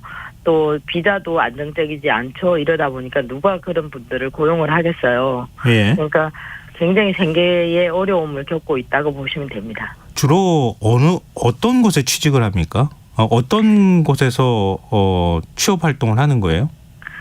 뭐 하루하루 아르바이트인데요. 예. 대부분 그냥 제조업이나 단순 노무. 뭐 어디서 갑자기 어떤 파견 업체 같은 데서 일이 필요하다. 그러면 몇 명 가서 이제 일을 하는 상태로 뭐 하는데 대부분 단순 노무하는 제조업이라고 보시면 됩니다. 근데 수입이 얼마나 되는지도 혹시 조사하셨어요? 수입은 거의 150만 원 이하로 알고 있습니다. 그것도 늘 지인이 있거나 아는 분이 있을 때 같이 따라가는 형태이기 때문에 그것도 뭐 일정하지 않고 100에서 150이 거의가 대부분인데 그마저도 그런 분들은 굉장히 기회가 좋은 편이고요. 예. 나머지 분들은 뭐 그마저도 안 되는 그런 상황이라고 봐야죠. 이 외부의 도움 없이는 이 생활 유지가 어려운 정도 수준이다 이렇게 봐야 될 것 같은데요. 네네네. 근데 아이들을 데리고 오는 경우도 있었습니까? 대부분 다 아이들을 데리고 오기 때문에 제가 아까 100에서 150만 원 정도 이제 일을 하는 분들이 나가서 그 정도 수입을 갖는다면 3, 4인 가정 기준으로 수입이 그 정도고요. 미성년 자녀들이 40%였어요. 그래서 미성년 자녀들을 가진 분들이 이제 3인 이상의 가족들이 대부분이에요. 그래서 미성년 자녀들과 같이 동반하는 가족이 대부분입니다. 그러면은 뭐 이건 150만 원 가지고 생활이 불가능하다고 봐야 될 것 같은데 아이들은 어떻게 학교를 다닙니까? 일반적으로 그래도 서류가 있는 아이들 같은 경우는 어렵사리 안산 같은 경우는 그래도 저희 단체에서 학교 입학 관련해서 많이 행정 지원을 했고요. 네. 서류가 준비되지 않은 경우는 사실 입학도 못해서 6개월 혹은 거의 1년 가까이 학교를 안 가는 경우들도 20% 정도 됐습니다. 그래서 학교를 안 가는 이유는 일단 한국어가 안 되고 이러다 보니까 학교에 가는 것도 굉장히 어려운 문제였고 네. 두 번째는 그 형제가 같이 오면은 조금 나이가 있는 아이들은 아래 나이가 어린 동생들을 돌보는 육아를 병행을 해야 합니다. 그래야 네. 엄마가 그 밖에 가서 일을 하고 돈을 벌어와서 생계를 유지하지 않습니까? 그렇죠. 그래서 네. 그러다 보니까 이제 그 형제나 뭐 혹은 자매나 뭐 형들은 조금 나이가 있는 13살 이상인 아이들은 집에서 동생을 돌보고 있는 상황이에요. 지금 고려인 커뮤니티가 광주 같은 경우에 있다고 제가 알고 있는데 그래서 네. 정착하신 분들이 서로 조금씩 도와주는 일들도 있었다고 하거든요. 네. 지금 이거는 아주 예외적인 경우입니까? 아주 예외적인 경우고요. 거기는 아마 이제 종교 단체가 조금 지원을 했지만 그 생각보다는 고려인 커뮤니티도 한국에 들어온 지 많이 되지 않아서 안정적인 생활을 한다고 볼 수가 없습니다. 그래서 예. 고려인 자체, 한국에 먼저 와 있는 고려인들 자체도 사실은 지원 대상이거든요. 예. 그래서 이분들을 안정적으로 지원하기나 이렇게 하기는 굉장히 어려운 상황입니다. 지금 안산은 어떻습니까? 안산도 역시 마찬가지고요. 그 구호단체나 이런 데를 제외하고는 고려인 커뮤니티에서 이들을 돕거나 이렇게 하기에는 역부족인 상황입니다. 지금 앞서 말씀하셨던 것처럼 정부와 지자체 지원 전혀 없는 상황이고 서로 네. 뭐 이렇게 도움을 주는 건데 그것도 한계에 부딪혔고 지금 네. 지원하는 단체에서도 지금 재원이 다 바닥이 났다고 말씀하시지 않으셨어요? 네네. 지금 그래서 예. 식료품이나 생필품 같은 경우는 계속 저희가 이제 그 자선단체나 연계된 단체 같은 데 제안을 해서 간간히 뭐 식료품, 생필품만 조금 줄여도 생활비가 줄어드니까 계속적으로 그것을 지원하고 있는 상황인데 네. 쉽지가 않죠. 1년 이상 지나니까 대부분의 관심 밖으로 가 있고 전쟁과 정치적인 관심, 사회적 관심들은 일정 정도는 가지고 있지만 피난민에 대한 사람에 대한 관심들은 굉장히 줄어들고 있는 상황이 현재의 상황입니다. 아니 혹시 아프면 어떡합니까? 저희가 진짜 어려웠던 게 이게 제도적으로 이제 그 입국한 외국인, 일반적인 외국인으로 보니까 입국한 분들이 건강보험에 가입을 못해요. 6개월 동안. 그리고 아까 말씀드린 무국적자나 또 체류 자격을 지원이라고 하는 기타 비자를 받은 경우에는 의료보험에 가입을, 건강보험에 가입을 할 수가 없습니다. 그러면 그런 분들은 기본적으로 한 병원에 응급실에 가면 한 몇천만 원 정도가 돈이 나오는 상황이라, 그리고 지병을 가지고 있는 분들, 이런 분들은 병원비 때문에 감당이 안 돼서 다시 돌아가는 경우들도 있고 돌아가는 걸 권유한 적도 있습니다. 네, 지금 타단법인 너머 김용숙 이사와 말씀 나눴습니다. 많은 도움을 좀 주셨으면 좋겠다는 생각이 듭니다. 오늘 말씀 고맙습니다. 네, 감사합니다. 김성환의 시사일 1부 순서 여기서 마무리하겠습니다. 저는 11시 정각 2부에 다시 오겠습니다.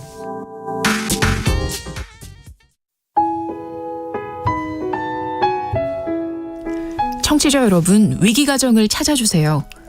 어려운 경제 상황 속에서 긴급한 경제적 지원이 필요한데도 복지 사각지대에 놓여 있어 아무런 지원도 받지 못하고 극한 상황으로 내몰리고 있는 위기가정이 늘고 있습니다. KBS 강태원 복지재단에서는 가정의 달을 맞아 사회 안전망에서 벗어나 위기에 처해 있는 가정을 발굴해 긴급 지원하는 사업을 시작합니다. 여러분 주위에 스스로의 힘만으로는 도저히 일어설 수 없는 힘든 이웃이 혹시 있는지 찾아봐 주세요. 우리 사회의 건강한 구성원으로 신속히 복귀할 수 있도록 KBS 강태원 복지재단이 작은 힘을 보태겠습니다. 여러분의 제보 전화를 기다립니다. KBS 강태원 복지재단 제보 전화 1533-0900, 1533-0900입니다.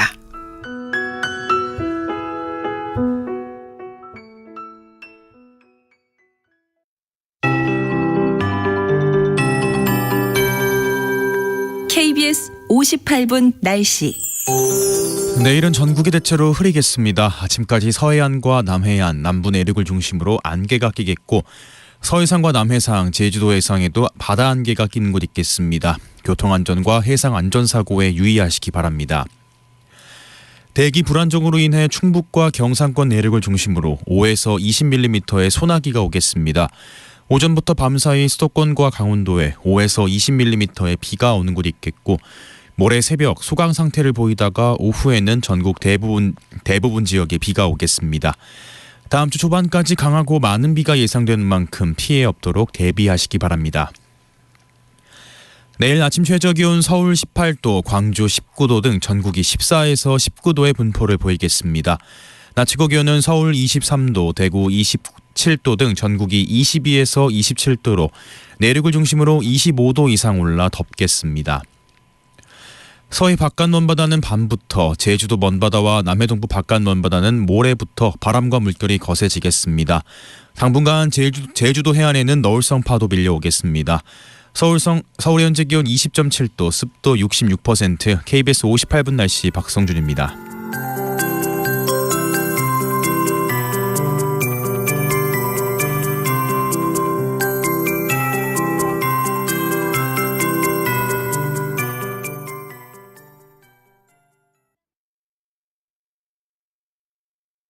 정성을 다하는 국민의 방송 KBS가 11시를 알려드립니다. AM 711kHz, FM 97.3MHz, KBS 1라디오입니다. HLKA.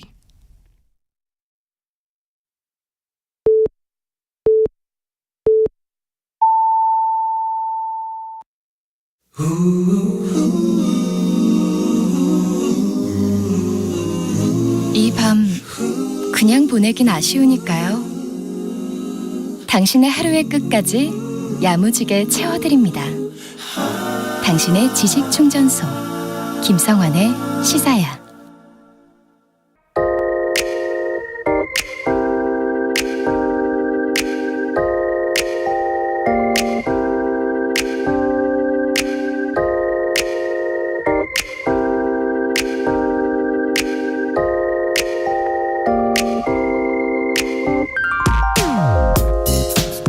생전 무소유를 설파한 성철 스님. 그는 생전 자신의 강론과 법문을 실천에 옮긴 것으로 유명합니다. 경남 합천 가야산 백년암을 지키며 거의 산문박 출입을 하지 않았고 평소 누더기 같은 옷을 입고 생활한 것으로 알려져 있습니다. 스님은 또 수자 우계라고 해서 선승들에게 5가지 계율을 강조했다고 합니다.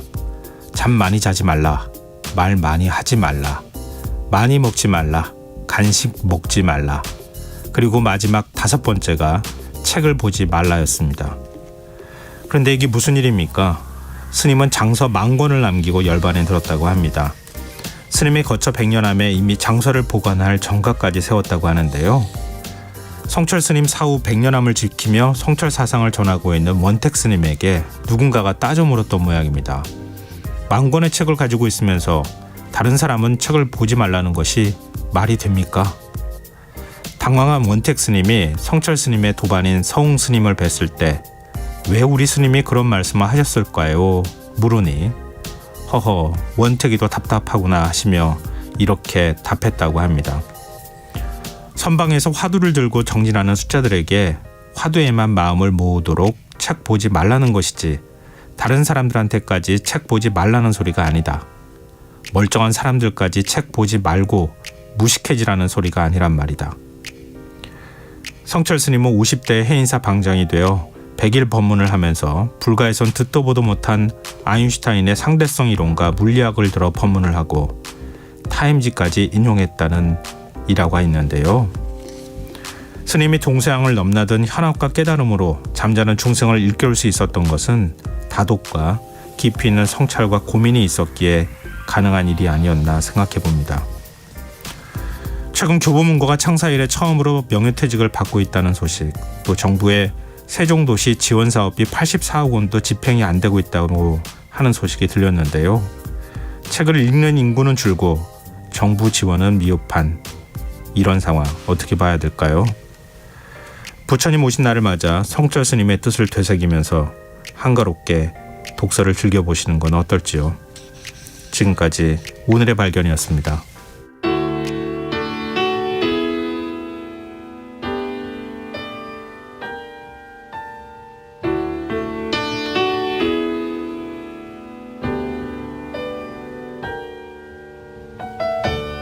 나는 떠날 때부터 다시 돌아올 걸 알았지.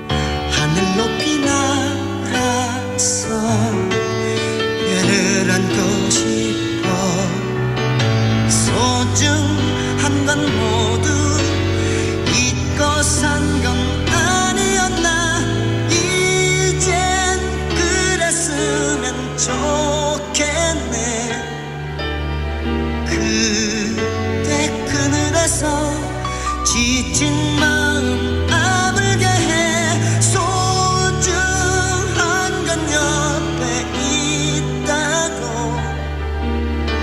먼 길 떠나려는 사람에게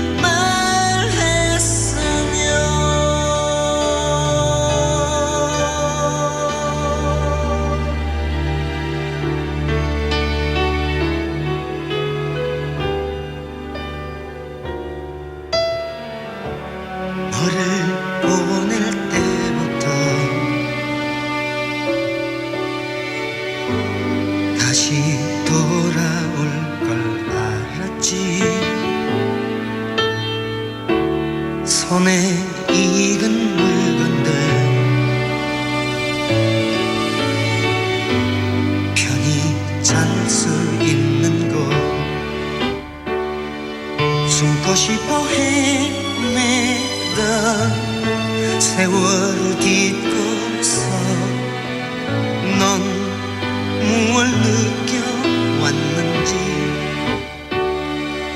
하늘 높이 날아서 별을 안고 싶어 소중한 건 모두 잊고 산 건 아니었나 이젠 그랬으면 좋겠네 그대 그늘에서 지친 마음 아물게 해 소중한 건 옆에 있다고 먼 길 떠나려는 사람에게 말했으면 이젠 그랬으면 좋겠네 그대 그늘에서 지친 마음 아물게 해 소중한 건 옆에 있다고 길 떠나려는 사람에게 말했으면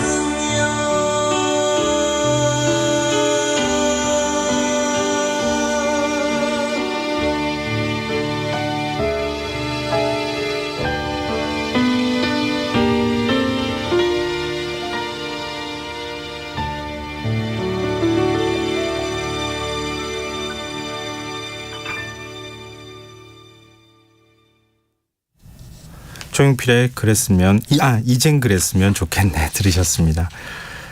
오래간만에 들으니까 참 좋은데 갑자기 제가 당황했네요. 이젠자를 빼가지고. 김성환의 시사는 언제나 청취자 여러분의 관심과 참여 기다립니다. 오늘도 방송 내용과 관련한 청취자분들의 다양한 의견 듣고 있습니다. 5230님, 실행 없는 말은 1000번 만번 해도 소용없다. 참으로 아는 사람은 말이 없는 법이다. 성철 스님의 말씀이 생각나네요.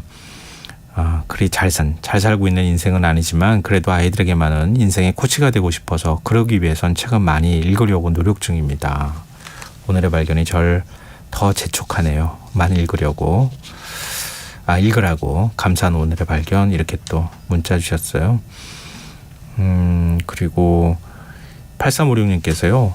대형 서점의 정리해고 얘기 어딘가 했더니 미국에서 청소년들의 유해 물질로 SNS를 언급했다죠. 핸드폰 속 초여 연결 사유라는데 왜 이렇게 공허하게 들리는지 모두가 핸드폰에 고개를 파묻고 있는 기괴함에서 벗어나 하늘로 책으로 사람으로 시선을 돌렸으면 하고 이렇게 문자 주셨어요. 뒷말씀이 너무 좋네요. 와닿고. 그러게요. 좀 생각할 시간이 필요한데 생각할 시간을 안 주는 것 같아요. 자기 스스로한테. 그러니까 생각할 시간을 자꾸 혼자서 생각하면 불안해지잖아요. 이것도 하나의 병인 것 같아요. 저도 그런 생각 가끔가다 하게 되는데요. 좀 가만히 움직이지 않고 책을 읽거나 좀 사색하거나 생각하는 그런 게 좀 필요한 거 아닌가 싶어요.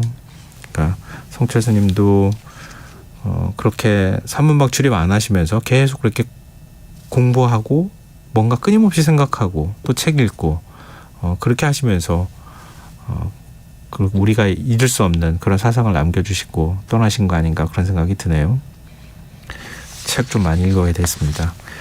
네, 청취자분들 의견 정말 감사합니다. 계속해서 문자 많이 주십시오. 저희가 추첨해서 당첨된 분들께 모바일 쿠폰 선물로 드리겠습니다. 참여하실 문자 번호는 샵 9730이고요. 짧은 문자 50원, 긴 문자는 100원의 정보 이용료가 부과됩니다. 콩 게시판 KBS 라디오 유튜브 채널을 통해서도 무료로 참여하실 수 있습니다. KBS 라디오 김성환의 시사회와 함께하고 계신 지금 시각은 11시 9분입니다.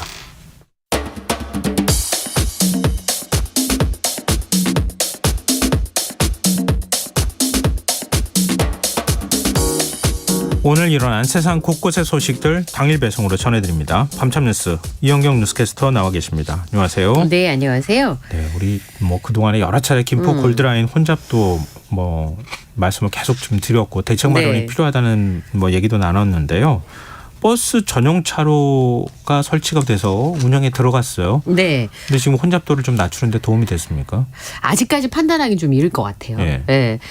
우선은 오늘 말씀드린 것처럼 행주대교 개화동로 행주대교 남단 교차로부터 김포공항 입구 교차로까지 2km를 출퇴근 시간에만 오전 7시부터 10시, 오후 5시부터 9시까지 버스 전용 차로로 운행을 했습니다. 오늘 네. 개통이 됐다는 건데요. 김포시와 경기도가 골드라인을 오가는 기존의 70번 버스의 운행 횟수를 급하게 32회를 늘렸습니다. 이용객은 크게 늘진 않았었는데요. 상습 정체 구간 탓에 소요 시간이 들쑥날쑥한 게 주요 원인이었고 네. 그래서 2km 구간에 버스 전용 차로가 개통이 됐습니다. 근데 실제로 워낙 평소에 정체 구간이 길고 차가 많기 때문에 네. 걱정을 많이들 하셨는데요. 실제로는 평소보다는 훨씬 더 좀 잘 달리는 편이었습니다. 7시 이후로는 5분마다 한 대씩 차가 도착하니까 네. 버스를 타는 데는 큰 무리가 없었고요. 그다음에 고촌역 인근에서 전용 차로가 가로변에서 중앙으로 바뀌면 잠깐 머무르긴 했지만 한 시속 60km 정도 속도는 계속 났다고 합니다. 네. 가장 중요한 건 개화에서 김포공항 구간의 유지가 제일 중요한데요. 예. 진입하는 데 있어서는 승용차가 이제 줄지어 서 있으니까 워낙 이제 통행량이 많으니까 조금 줄어들기는 했습니다만 큰 막힘 없이 운행한다 정도의 목적에는 적당하게 달성을 한 것으로 보입니다. 그래서 김포공항에서 내리니까 24분 정도, 그러니까 평소보다는 한 10분 정도 시간이 좀 줄어든 상황이었는데요. 그러면 이제 출근 시간 10분 정도를 좀 단축할 수 있다는 건데 그래도 지하철의 경우에는 한 15분 정도 걸리니까 그거보다 10분 정도 좀 많은 시간이어서 실제로 출퇴근 시간이 버스 타는 것보다는 좀 줄어들기는 했지만 네. 지하철의 대체 효과가 얼마나 있을지 좀 지켜봐야 될 것 같습니다. 근데 지금은 뭐 편하자고 하는 건 아니니까 네. 사고를 막고 그리고 지금 조금 불편하더라도 네. 이미 일이 틀어져 버린 거 아니에요. 예, 그렇죠. 구조적으로 틀어진 문제를 지금 바로 세우기가 좀 굉장히 않을 것 어려운 같아요. 문제니까 예. 그나마 좀 줄었다는 거는 뭐 반길 만한 소식이 아닐까 싶은데 그럼 이렇게 버스 전용 차로를 이용해서 버스가 다닐 수 있다고 하면 그럼 승객들이 그 기존의 그 지하철 그쪽을 이용하다가 좀 옮겨갔으면 지하철 혼잡도가 좀 떨어져야 되는 거 아닙니까? 큰 차이가 없었답니다. 그러니까 기자분들이 직접 그 시간에 탑승을 해봤는데 뭐 호흡이 쉽지 않고 강한 압박이 느껴지는 상황은 비슷했다는 겁니다. 심지어는 뭐 비명 소리가 났다 이런 리포트들도 있었는데요. 호흡 곤란을 느낄 정도로 여전히 혼잡도가 높은 것은 여전했고 실제로는 역사 안에 소방관 3명이 대기를 하기도 하는 그런 상황이었는데요. 네네. 시민들이 그러면 아까 말씀드린 것좀 조금 지하철보다는 시간이 더 걸리더라도 네. 버스를 좀 이용해서 이렇게 혼잡도가 분산이 돼야지 되는데 네. 쉽지 않을 것 같습니다. 왜냐하면 지하철 이용하시는 분들한테 물어보니까 우선 환승이 좀 어렵고요. 또 시간이 아침 시간에 10분은 굉장히 크기 때문에 네. 그 구간만 견디면 된다. 이제 다니던 길이시니까 아무래도 지하철을 이용할 것 같다라고 하시는 분들이 많이 있었습니다. 네. 버스 전용 차로가 생겼다는 얘기를 들었지만 실제로 버스를 이용하면 지하철보다 2배 정도 시간이 걸리기 때문에 당분간은 버스를 이용할 생각이 없다라고 얘기를 했는데요. 또 버스까지 환승을 하면 굉장히 복잡해지기 때문에 버스를 이용하지 않을 것 같다. 근데 또 지하철을 타시다가 너무 이제 그러네. 놀라신 분들의 경우에는 조금 일찍 출발하더라도 상대적으로 쾌적한 버스를 이용할 것 같다. 이 두 가지 의견이 나뉘고 있습니다. 이렇게 제가 말씀드리면 김포에 사시는 분들은 진짜 야박하다 막 이렇게 뭐라고 하실지 모르겠는데 지금 상황에선 일단 사고 나지 않는 게 제일 중요하죠. 그게 제일 중요하죠. 네, 예. 계속 지금 뭐 압박을 느끼고 호흡곤란을 느끼는 상황 이런 걸 방치할 수는 없는 거 아닙니까? 그렇습니다. 그러니까 조금 불편하시더라도 일단은 지하철 더 연장한다는 얘기 계속 나오고 그러니까요. 예. 뭐 조금 불편하더라도 조금 시간을 일찍 좀 나오셔가지고 네. 움직이시는 게 낫지 않을까. 현재로서 좀 그래요. 근데 어찌됐든 정부는 또 최선을 다해서 이 문제 해결하기 위해서 노력해야 되는 거 아닙니까? 아까 말씀하신 것처럼 이미 벌어진 상황이잖아요. 네. 그걸 뒤늦게 수습하려니까 비용도 많이 들고 시간도 많이 들고 고통도 굉장히 커지고 그쵸. 있는 상황인데요.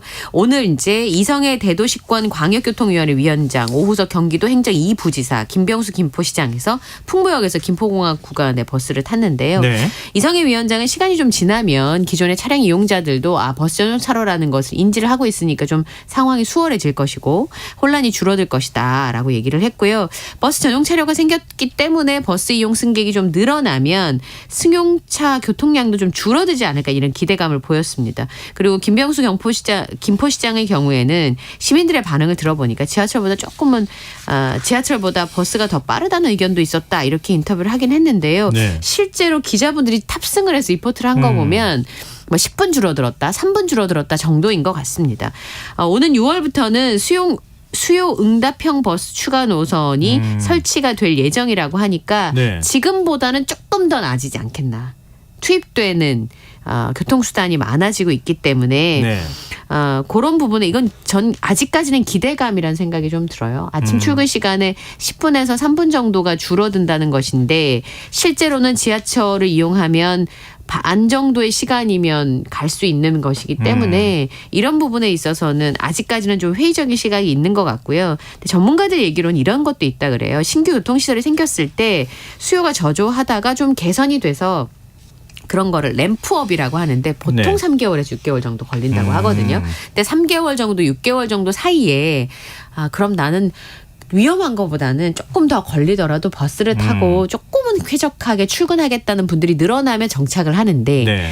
3개월이 지나도 6개월이 지나도 그런 부분들에 있어서 개선이 이루어지지 않으면 그냥 지금 상황이 고착될 수 있다는 거죠. 그러니까 네. 백약이 무효한 상황이 되는 상황인데요. 이 버스 전용 차로는 단기적인 대책이기 때문에 말씀하셨던 것처럼 서울 지하철 5호선을 연장한다든지 아니면 GTX D 노선을 신설한다든지 또 광역도로 같은 경우를 추가로 건설한다든지 하는 방법이 아니라면 근본적인 혜택은 이 근본적인 해결책은 될 수가 없을 것 같은 생각이 들어요. 그러니까 사람의 마음이잖아요. 일단 기존의 5호선 연장이든 뭐든 네. 2년만 견디면은 연결해 주겠습니다. 공사 들어갑니다. 이렇게 해야지 견딜 수 있죠. 그렇죠. 예. 그렇게 하고 지금은 정책 역량을 다 투입해서 예. 시민들의 신뢰를 다시 회복하는 것 이게 일단 제일 중요할 것 같습니다. 예. 예. 다음 뉴스로 가겠습니다.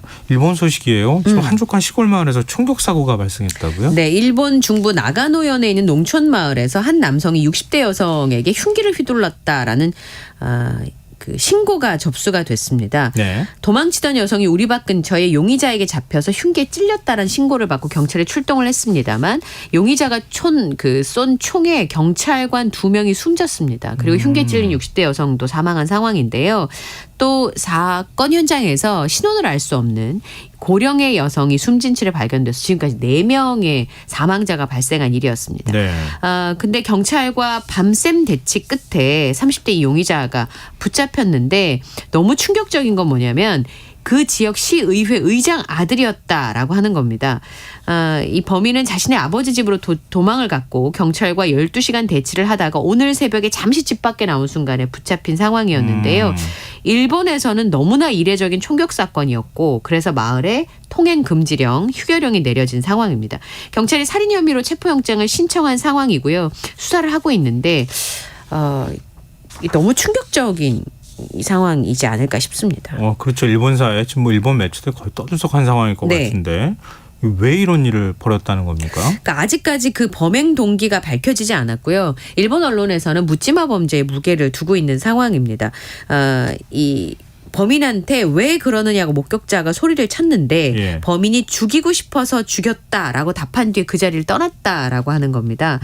범인의 발포 후에는 경찰차 안에 사람의 움직임이 보이지 않았다라는 보도도 있었는데요.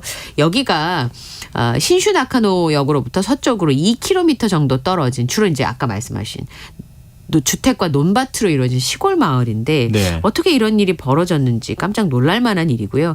용의자가 경찰하고 대치하던 중간에 2차례 총성이 있었고 그 때문에 마을 주민 60여 명이 사건 현장에서 1km 떨어진 학교 체육관으로 대피하기도 했습니다.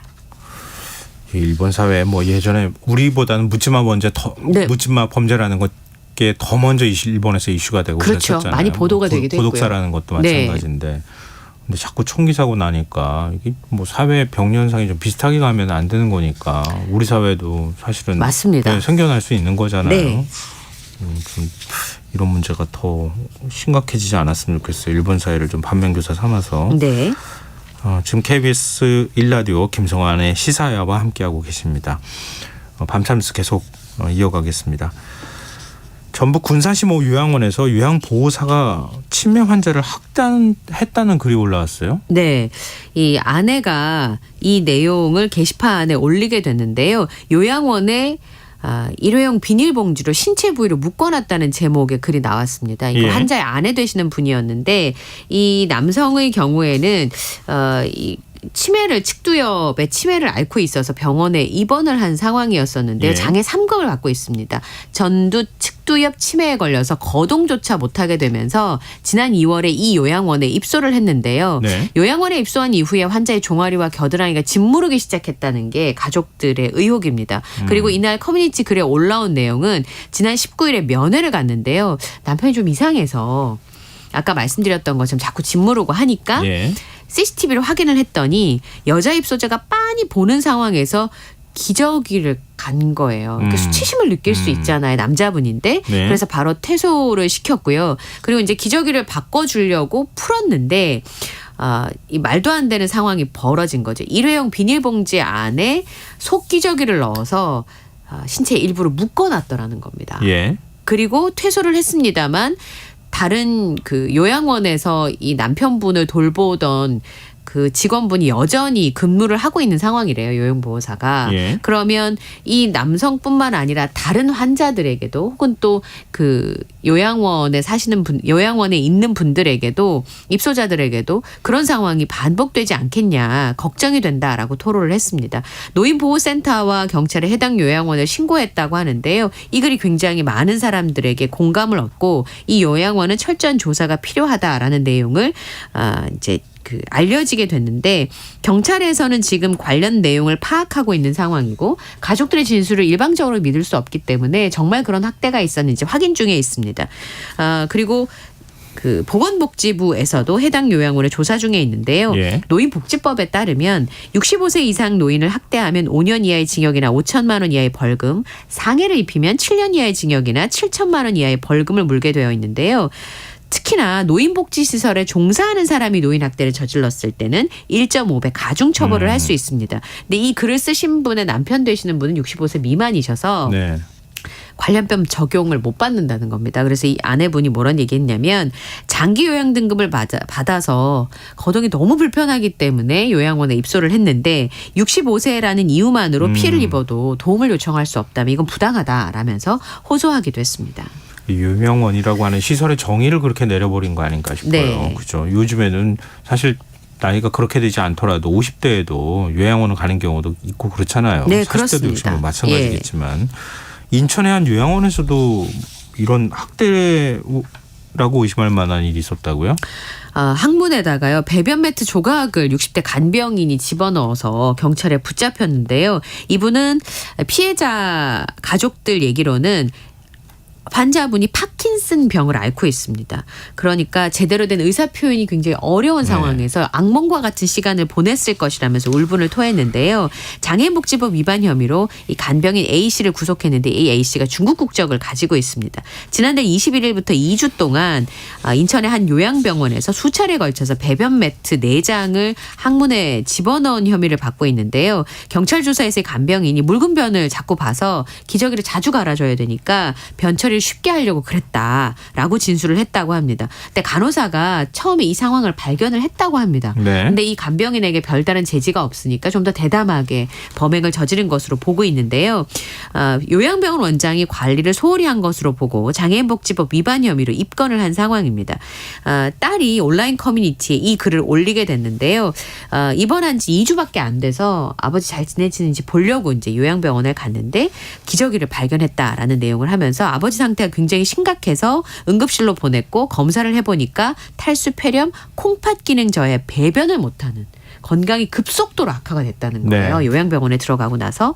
그래서 대변을 치우다 보니까 몸 안에 속기저귀가 발견이 됐고 빼고 나니까 안 나오던 대변이 나오기 시작했다고 설명을 했습니다. 아마 그 간병인이 이러한 뒤치다거리를 하기가 힘드니까 트라우마가 버거린 것이 아닌가라는 의심이 들었고, 만약에 아버님 상태가 나빠져서 검진을 한 것이 조금만 늦었다면 아버님의 상황이 훨씬 더 악화되지 않았을까 하면서 분노하는 글을 올렸습니다. 이거 요양보호사 사실 자격 문제나 뭐 교육 네. 이런 것과도 관련이 있을 것 같고요. 뭐 최근에 이제 뭐 고령화 사회가 진행되면서 요양시설들이 우후죽순격으로 많이 생겨나고 있다고 하잖아요. 예. 근데 그런 거에 대한 관리 감독도 좀 많이 있어야 되지 않을까. 그러니까요. 강화해야 되지 않을까 싶네요. 자, 다음 뉴스로 넘어가 보겠습니다.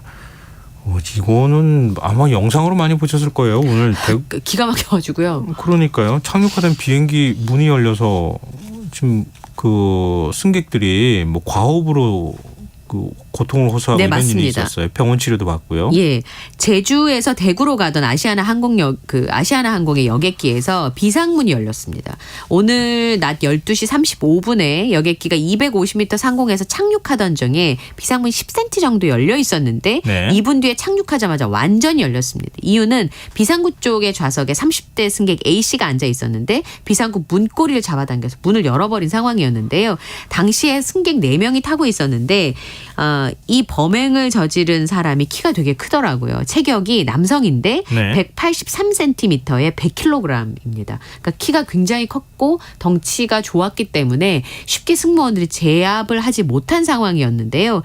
조금이라도 일어나시면 바로 앉아달라고 보통 이제 착륙 직전에는 안내를 하잖아요. 너무 네. 순식간에 벌어져서 승무원들이 제지를 못했고 심지어는 그 비행기에 타고 있던 분들한테 도움을 요청하기도 했습니다. 근데 이 비행기에는 당시에 전국 소년체육대회 참가를 위해서 탑승한 초중고등학생 학생 선수를 포함해서 승객과 승무원이 한 200여 명이 타고 있었는데요. 말씀하신 것처럼 다친 사람은 없었는데 네. 학생 8명과 지도교사 1명이 크게 놀라서 호흡곤란을 호소하면서 병원으로 옮겨졌습니다.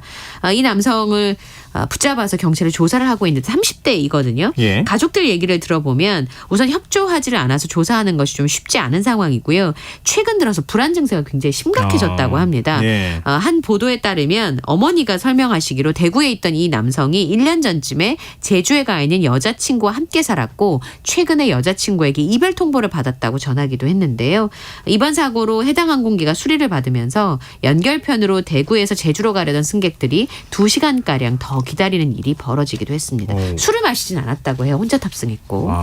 근데 또 이런 일이 언제든 또 발생할 수 있는 거니까. 네, 그렇습니다. 사실 이거 비상문이니까 네. 원래 승무원들이 이런 부분에 대한 안전 교육을 하잖아요. 네. 근데 이렇게 일이 벌어지기도 하네요.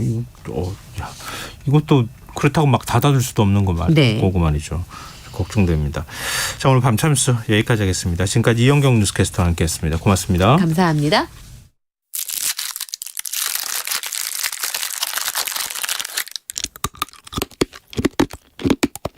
잠들기 전 꺼내 먹는 지시갈 사탕.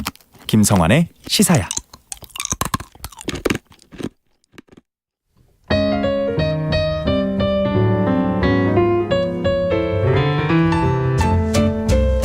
금요일 밤 촉촉한 감성 속으로 여러분을 안내해드리겠습니다. 심야음악다방 스피노프 스크린 음악다방 임희원 음악전문기자 나와 계십니다. 안녕하세요. 네, 안녕하세요. 네, 오늘은 어떤 주제예요? 이제 조금 있으면 6월이 되죠. 벌써. 그렇죠. 네, 한 해 절반 가까이 지금 달려온 것 같은데요. 갑자기 무서워지는데요. 절반이라 그러니까 벌써 절반이야. 진짜입니다. 왜 이렇게 근데. 시간이 빨리 가는 거야 이런 생각이 드는데요. 네, 수능이 지금 180일도 안 남았다고. 그 얘기는 안 하시는 게 좋을 뻔했어요. 그러게요. 그러지 않아도 안 해도 스트레스 되는 많이 받고 일인데. 있을 텐데. 네, 그래서 뭐 입시 준비생이건 아니면은 뭐 다른 시험을 준비하는 분들이건 아니면 그냥 일반적인 직장인 분들이건 연초에 이제 계획했던 일 네. 저도 많거든요. 근데 이제 마감 시간이 다가온다. 이런 그 위기감을 좀 느끼시는 분들, 저처럼 이제 예민한 분들 예. 있을 것 같아요. 네. 그래서 이럴 때는 정말 천재라도 됐으면 하는 마음이 들고 있는데 그래서 천재에 관한 영화와 영화 음악을 골라봤습니다. 막 열심히 이렇게 연결을 했는데 어느 순간인가 천재? 네. 천재가 되면 좋죠. 그러니까요. 한 그러고 1년치. 싶은 생각 혹시 안 해봤어요? 어떤 전 생각이? 천재가 되고 싶은 생각 많이 했었는데. 많이 했고 어렸을 때는 천재인 줄 알았죠, 제가. 진짜요? 네. 저는 그런 생각은 해본 적은 없는데. 그러세요? 네. 아직도 왜 나는 자꾸 이걸 기억을 못할까 이러면서 약간 좀 자극적인 생각들을 하는 경우가 많은데. 그러니까 제가 20살이 되고 입에 술을 대기 전까지는 실제로 약간 천재기에 있었던 것 같아요. 네, 입에 술 대는 순간. 네, 알코올이 정말 무섭다는 거를. 지금은 아니란 얘기고. 네. 자, 그러면은 천재와 관련되는 영화 어떤 거 있을까요? 네, 그 천재의 비범한 삶에 좀 초점 맞춘 작품들 골라봤습니다. 천재는 사실 많이 나오는데, 네. 이 천재 자체가 비범한 존재이지만 그 천재들 가운데서도 너무 비범해서 정말 평범하지 않은 삶을 살 수밖에 없었던 천재들에 관한 영화 골라봤고요. 네. 첫 번째 작품은 1997년 영화 굿 윌 헌팅입니다. 이 영화는 굉장히 유명했던 것으로 기억해요. 너무 좋은 영화죠. 네. 구스 반 산트 감독이고요. 맷 데이먼, 로빈 윌리엄스, 벤 애플렉, 스탈렌 스카스가드까지 뭐 모든 연기자들의 연기가 아주 훌륭했었습니다. 스토리는 아주 단순한데요. 네. 주인공은 이제 비범한 두뇌를 가졌지만 어린 시절 트라우마가 있어서 반항아로 큰 이 윌 헌팅이라는 인물, 맷 데이먼이 연기를 하죠. 명문대 MIT 있습니다. 미국에. 여기 이제 수학과 교수로 있는 램보 교수. 이 램보 교수가 학교에서 그냥 자벽부로 일하는 윌 헌팅의 재능을 한눈에 알아보고 그와 이제 소통을 하려고 노력하지만 소통에 굉장히 어려움을 느끼죠. 그러면서 본인의 대학 동기인 심리학 교수 숀 로빈 윌리엄스가 연기를 하는데요. 네. 이 숀에게 부탁을 해서 이 친구 마음 좀 열어주게 이렇게 부탁을 하게 되는데 결국에는 천재의 삶에 깃든 숨은 상처 그리고 회복 이런 것들을 그린 영화가 되겠습니다. 우리나라 영화도 몇 년 전에 개봉한 천재 수학자 다룬 탈북 이주민인데 고등학교에 경호하시는 분으로 근무하다가 학생하고 만나가지고 뭐 하는 그런 스토리. 제목이 생각이 안 나네요. 저도 약간 좀 그거랑 스토리가 비슷한 느낌이 좀 있어서 아주 드라마틱한 스토리죠. 네, 맞아요. 자, 음악은 어땠습니까? 연기만큼은 이제 좀 잔잔하게 빛났던 것이 음악인데요. 스코어는 팀 버튼 감독 단짝이에요. 데니 엘프먼이 담당을 했습니다. 네. 특히나 이제 데니 엘프먼의 스코어도 스코어지만은 뭐 극 중에서 아주 뭐 큰 볼륨으로 도드라지진 않지만 중간중간 잔잔하게 흘러서 은은하게 빛을 발했던 것들이 바로 싱어송라이터 엘리엇 스미스의 노래들입니다. 네. 엘리엇 스미스는 이제 인디 뮤지션이었어요. 그런데 이 영화를 통해서 스타로 떠올랐습니다. 1998년 아카데미 주제가상 후보에 올랐고 그 아카데미 시상식에서 축하 공연도 펼쳤어요. 하지만 정말 불운하게도 같은 부문의 후보에 올랐던 게 바로 타이타닉의 마이 하트 윌 고 온이었어요. 그래서 수상에는 실패를 했습니다만 강자를 만났네요. 네, 했습니다만 네. 이 엘리엇 스미스라는 아티스트는 정말 숨은 진주 같은 아티스트였는데 이 영화를 통해서 아카데미 시상식을 통해서 수면 위로 올라오게 됐습니다. 사실 엘리엇 스미스도 어떻게 보면 비운의 천재라고 할 수 있는데요. 극심한 우울증 앓다가 34세에 요절을 했습니다.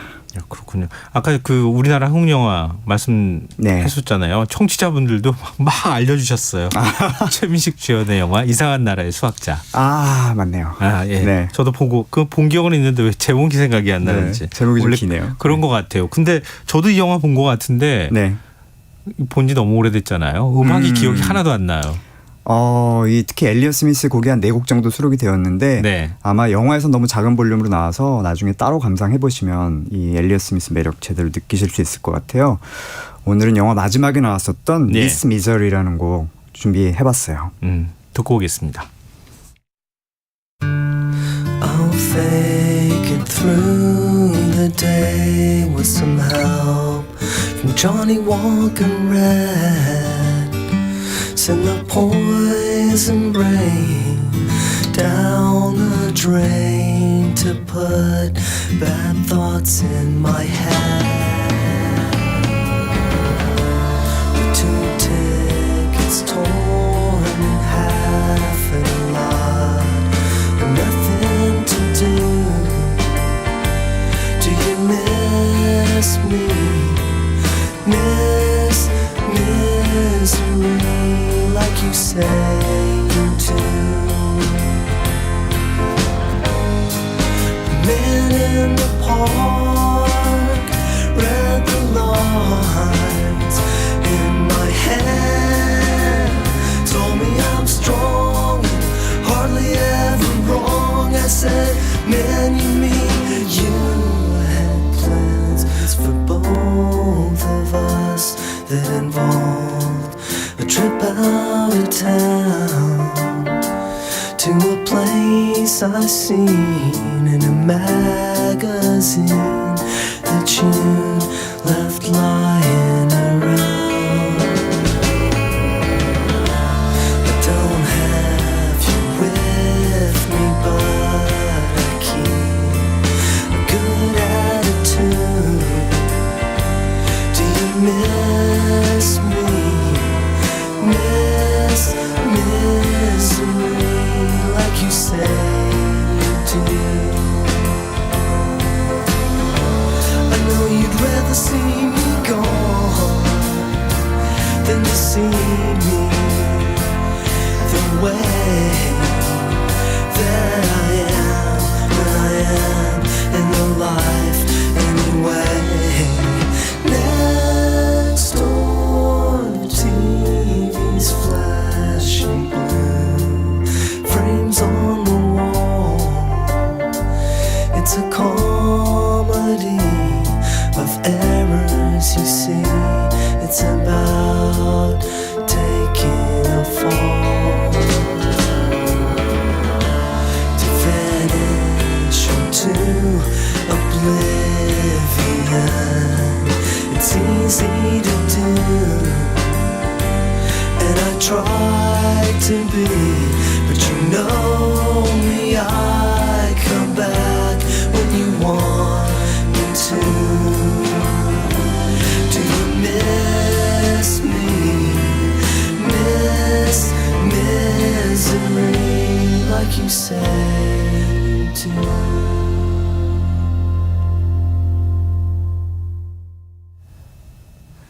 엘리엇 스미스의 미스 미저리 들으셨는데요.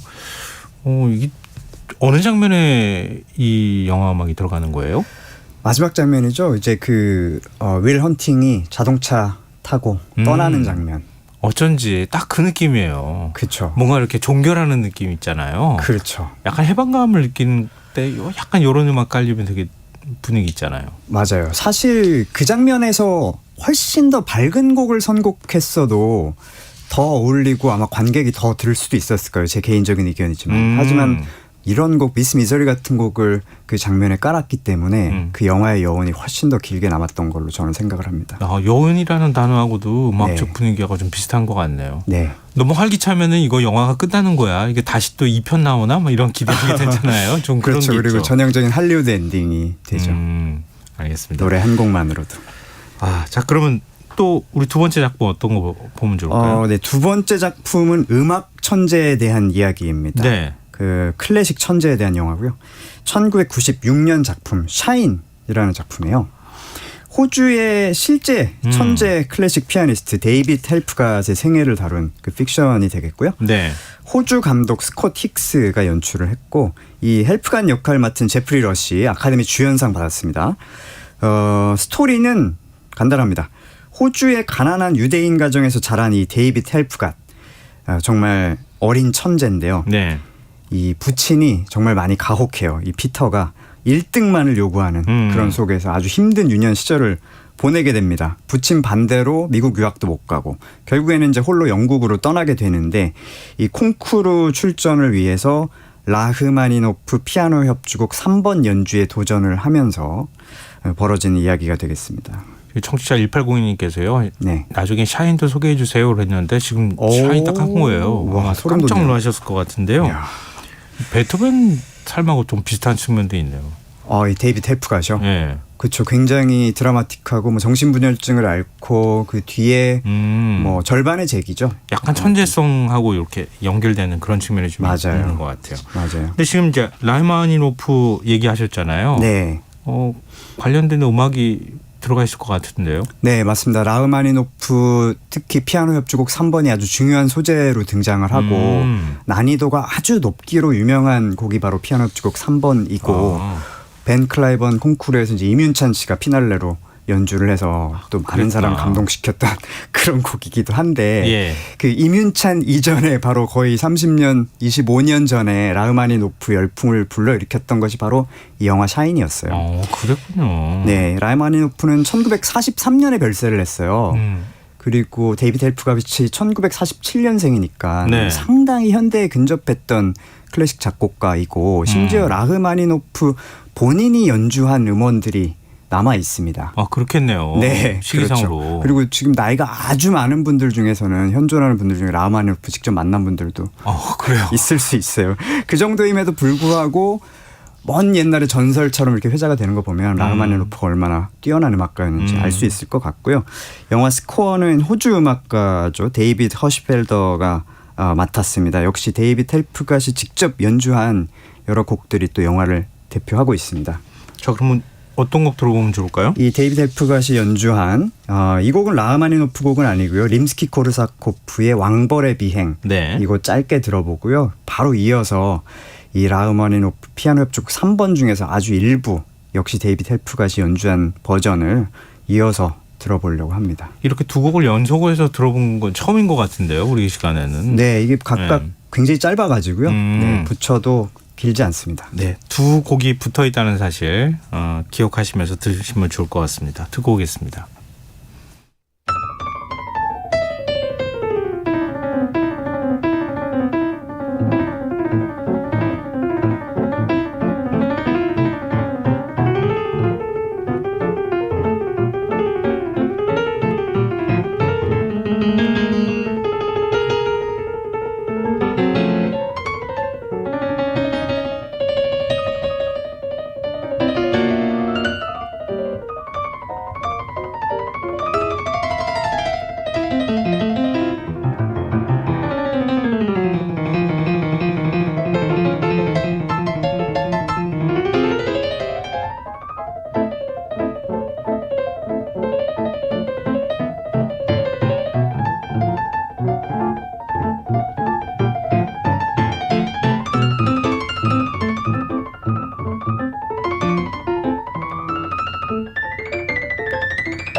데이비드 헬프갓의 왕벌의 비행과 라흐마니노프 피아노 협주곡 3번 가운데 일부 연속해서 들어봤습니다. 네.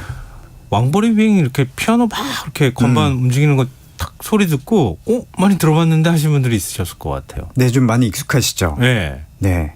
배경음악으로도 많이 나오고 사실 이 곡이 이제 난이도가 굉장히 있으면서 재밌는 곡이거든요. 진짜 왕벌이 막 날갯짓을 빨리 하는 것 같은 그런 느낌을 느끼게 하는 그런 곡인데. 피아니스트가 이거 치잖아요. 손가락 엄청나게 빨리 움직여야 되잖아요. 맞아요. 그럼 되게 멋있어 보여요. 그러니까 좀 맞아요. 관객들이 막 흥분시키는 그런 곡 중에 하나인 것 같아요. 그렇죠. 피아노 좀 친다는 분들은 누구나 한 번쯤 도전해보는 그런 곡이고 예. 피아노뿐만이 아닙니다. 거의 모든 악기로 이 왕벌의 비행을 연주한 버전이 있어요. 그만큼 도전욕을 불태우게 만드는 그런 곡이고 심지어 제가 얼마 전에 한 트럼보니스트를 만났는데 네. 이 트럼본이라는 악기가 이렇게 밸브를 쫙 이렇게 뺐다 열었다 해야 되기 때문에 이 속주가 좀 어려울 것 같은 대표적인 악기거든요. 그래서 한번 여쭤봤어요. 트럼본이 속주가 굉장히 어렵다면서요. 그랬더니 그렇지도 않아요. 왕벌의 비행도 연주를 하는데 저도 연주해봤는데요. 정말요? 라고 하더라고요. 어떻게 이게 되지? 피아노 이렇게 빠른 리듬을 어떻게 따라가요? 가능하다고 합니다. 그래요? 그럴 정도로 정말 피아노부터 출발해서 트럼본까지 왕벌의 비행에 도전할 정도로 대표적인 속주 명곡이다. 이렇게 할 수 있을 것 같아요. 다 어찌 보면 천재성을 과시하기 위해서 하는 노래, 그렇죠. 연주하는 노래가 아닌가 그런 생각이 그렇게 드네요. 보면은 천재라는 것은 어떤 사람이든 한 번쯤은 도달해 보고 싶은 그런 어떤 영역이 아닌가라는 생각이 제가 드네요. 꿈꿨다고 아까 말씀드렸잖아요. 네. 네. 자, 마지막으로 만나볼 천재는요? 네, 2014년 영화고요. 이미테이션 게임이라는 작품이에요. 요즘에 이제 인공지능이 과연 어디까지 발전할 것인가, 인간을 대체하거나 뛰어넘는 거 아닌가 이런 것들이 좀 사회의 화두인데 이 인공지능과 로봇에 대해서 이야기할 때 이제 많이 등장하는 용어가 튜링 테스트라는 게 맞아요. 있죠. 네. 이 튜링 테스트의 착안자가 바로 영국의 수학자인 앨런 튜링입니다. 이 튜링이 바로 이 영화의 실제 모델이에요. 베네딕트 컴버배치가 연기를 했는데요. 배경은 제2차 세계대전입니다. 이 독일군이 애니그마라고 하는 암호 체계를 개발을 하고요. 이것 때문에 아주 연합군이 애를 먹게 돼요. 그래서 이 애니그마를 무조건 해독해내라. 그래서 각 분야의 수재들을 모아서 드림팀을 구성을 하죠. 그래서 애니그마를 해독에 시도를 하게 됩니다. 이 천재 수학자 앨런 튜링, 베네딕트 컴버비치죠. 암호 해독기를 발명해 내고 마는데 사실은 이 애니그마가 24시간마다 암호 체계가 바뀌면서 또 한 번 이제 난관에 봉착하게 됩니다. 굉장히 유명한 그 역사적 사건이잖아요. 맞아요. 네. 그 수학계에도 굉장히 큰 영향을 많이 미쳤고, 그렇죠. 그 이후에 컴퓨터 발전하는데도 영향을 미쳤다 그래서, 에땡 뭐 그거 그 사과, 그것도 뭐 튜링 때문이다 뭐를 하는 설이 있기도 했었는데, 부인을 하긴 하더라고요. 하여튼 정확하게는 알 수 없지만 그 정도로 많은 영향을 미친 사건이니까. 맞아요. 또 영화 보시면 알겠지만 앞에 두 천재들도 자신만의 어떤 트라우마나 난관 같은 것들이 있었는데 앨런 튜링도 마찬가지예요. 저 음악은 어땠을까요? 이 스코어는 뭐 해리포터 시리즈, 트와일라이트 시리즈 비롯해서 뭐 쉐이프 오브 워터 등등 정말 수많은 영화 수놓은 환상적인 음악 자랑하는 알렉산드르 데스플라가 맡았고요. 알렉산드르 데스플라 특유의 아주 몽환적이면서도 환상적인 분위기의 음악들이 또 스크린을 수놓았습니다. 해리포터라는 이미지가 제일 먼저 이렇게 들어와요. 근데 그거하고 이거하고 음악적인 분위기가 비슷할까 하는 생각이 많이 좀 다르죠. 많이 달라요? 그러니까 시대적 배경도 좀 다르고 아무래도 하나는 판타지고 하나는 역사적 사건을 실제로 다루고 있는 거라서 뭔가 분위기는 다를 것 같긴 한데 감이 잘 안 오네요. 그렇죠. 뭔가 좀 미스터리어스하면서도 좀 비감을 갖고 있는 비극적인 그 뉘앙스를 갖고 있는 또 그런 음악들이 삽입이 되어 있습니다.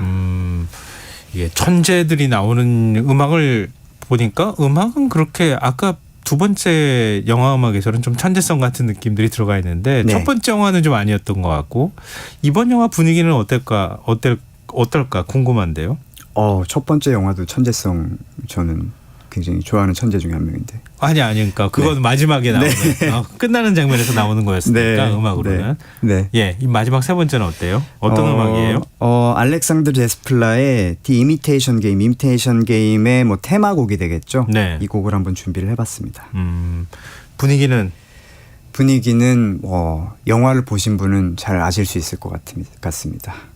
영화를 보시면 이거 굉장히 유명한 사건이고 이 영화 보신 분들도 꽤 많이 있으실 거예요. 맞아요. 특히 이 데이비드 컴버배치가 다양한 역할을 정말 자신만의 연기, 자신만의 캐릭터로 잘 소화를 해내는데 네. 이 앨런 튜링 역할도 어떻게 보면은 그 컴버배치의 그 필모그래피죠. 제가 음악을 좋아하다 보니까 디스코그래피로 자꾸 합니다. 필모그래피에서 아주 독특한 꼭지점을 형성하는 그런 작품이 아닌가 저는 또 감히 평가를 해봅니다. 네, 오늘 유독 청취자분들께서 관심을 많이 보여주고 계세요. 역시 천재에 대한 관심. 본인이 그럼요. 천재 아니어도 천재는 뭔가 좀 신비롭고 흥미로운 영역인 것 같아요. 네, 알겠습니다.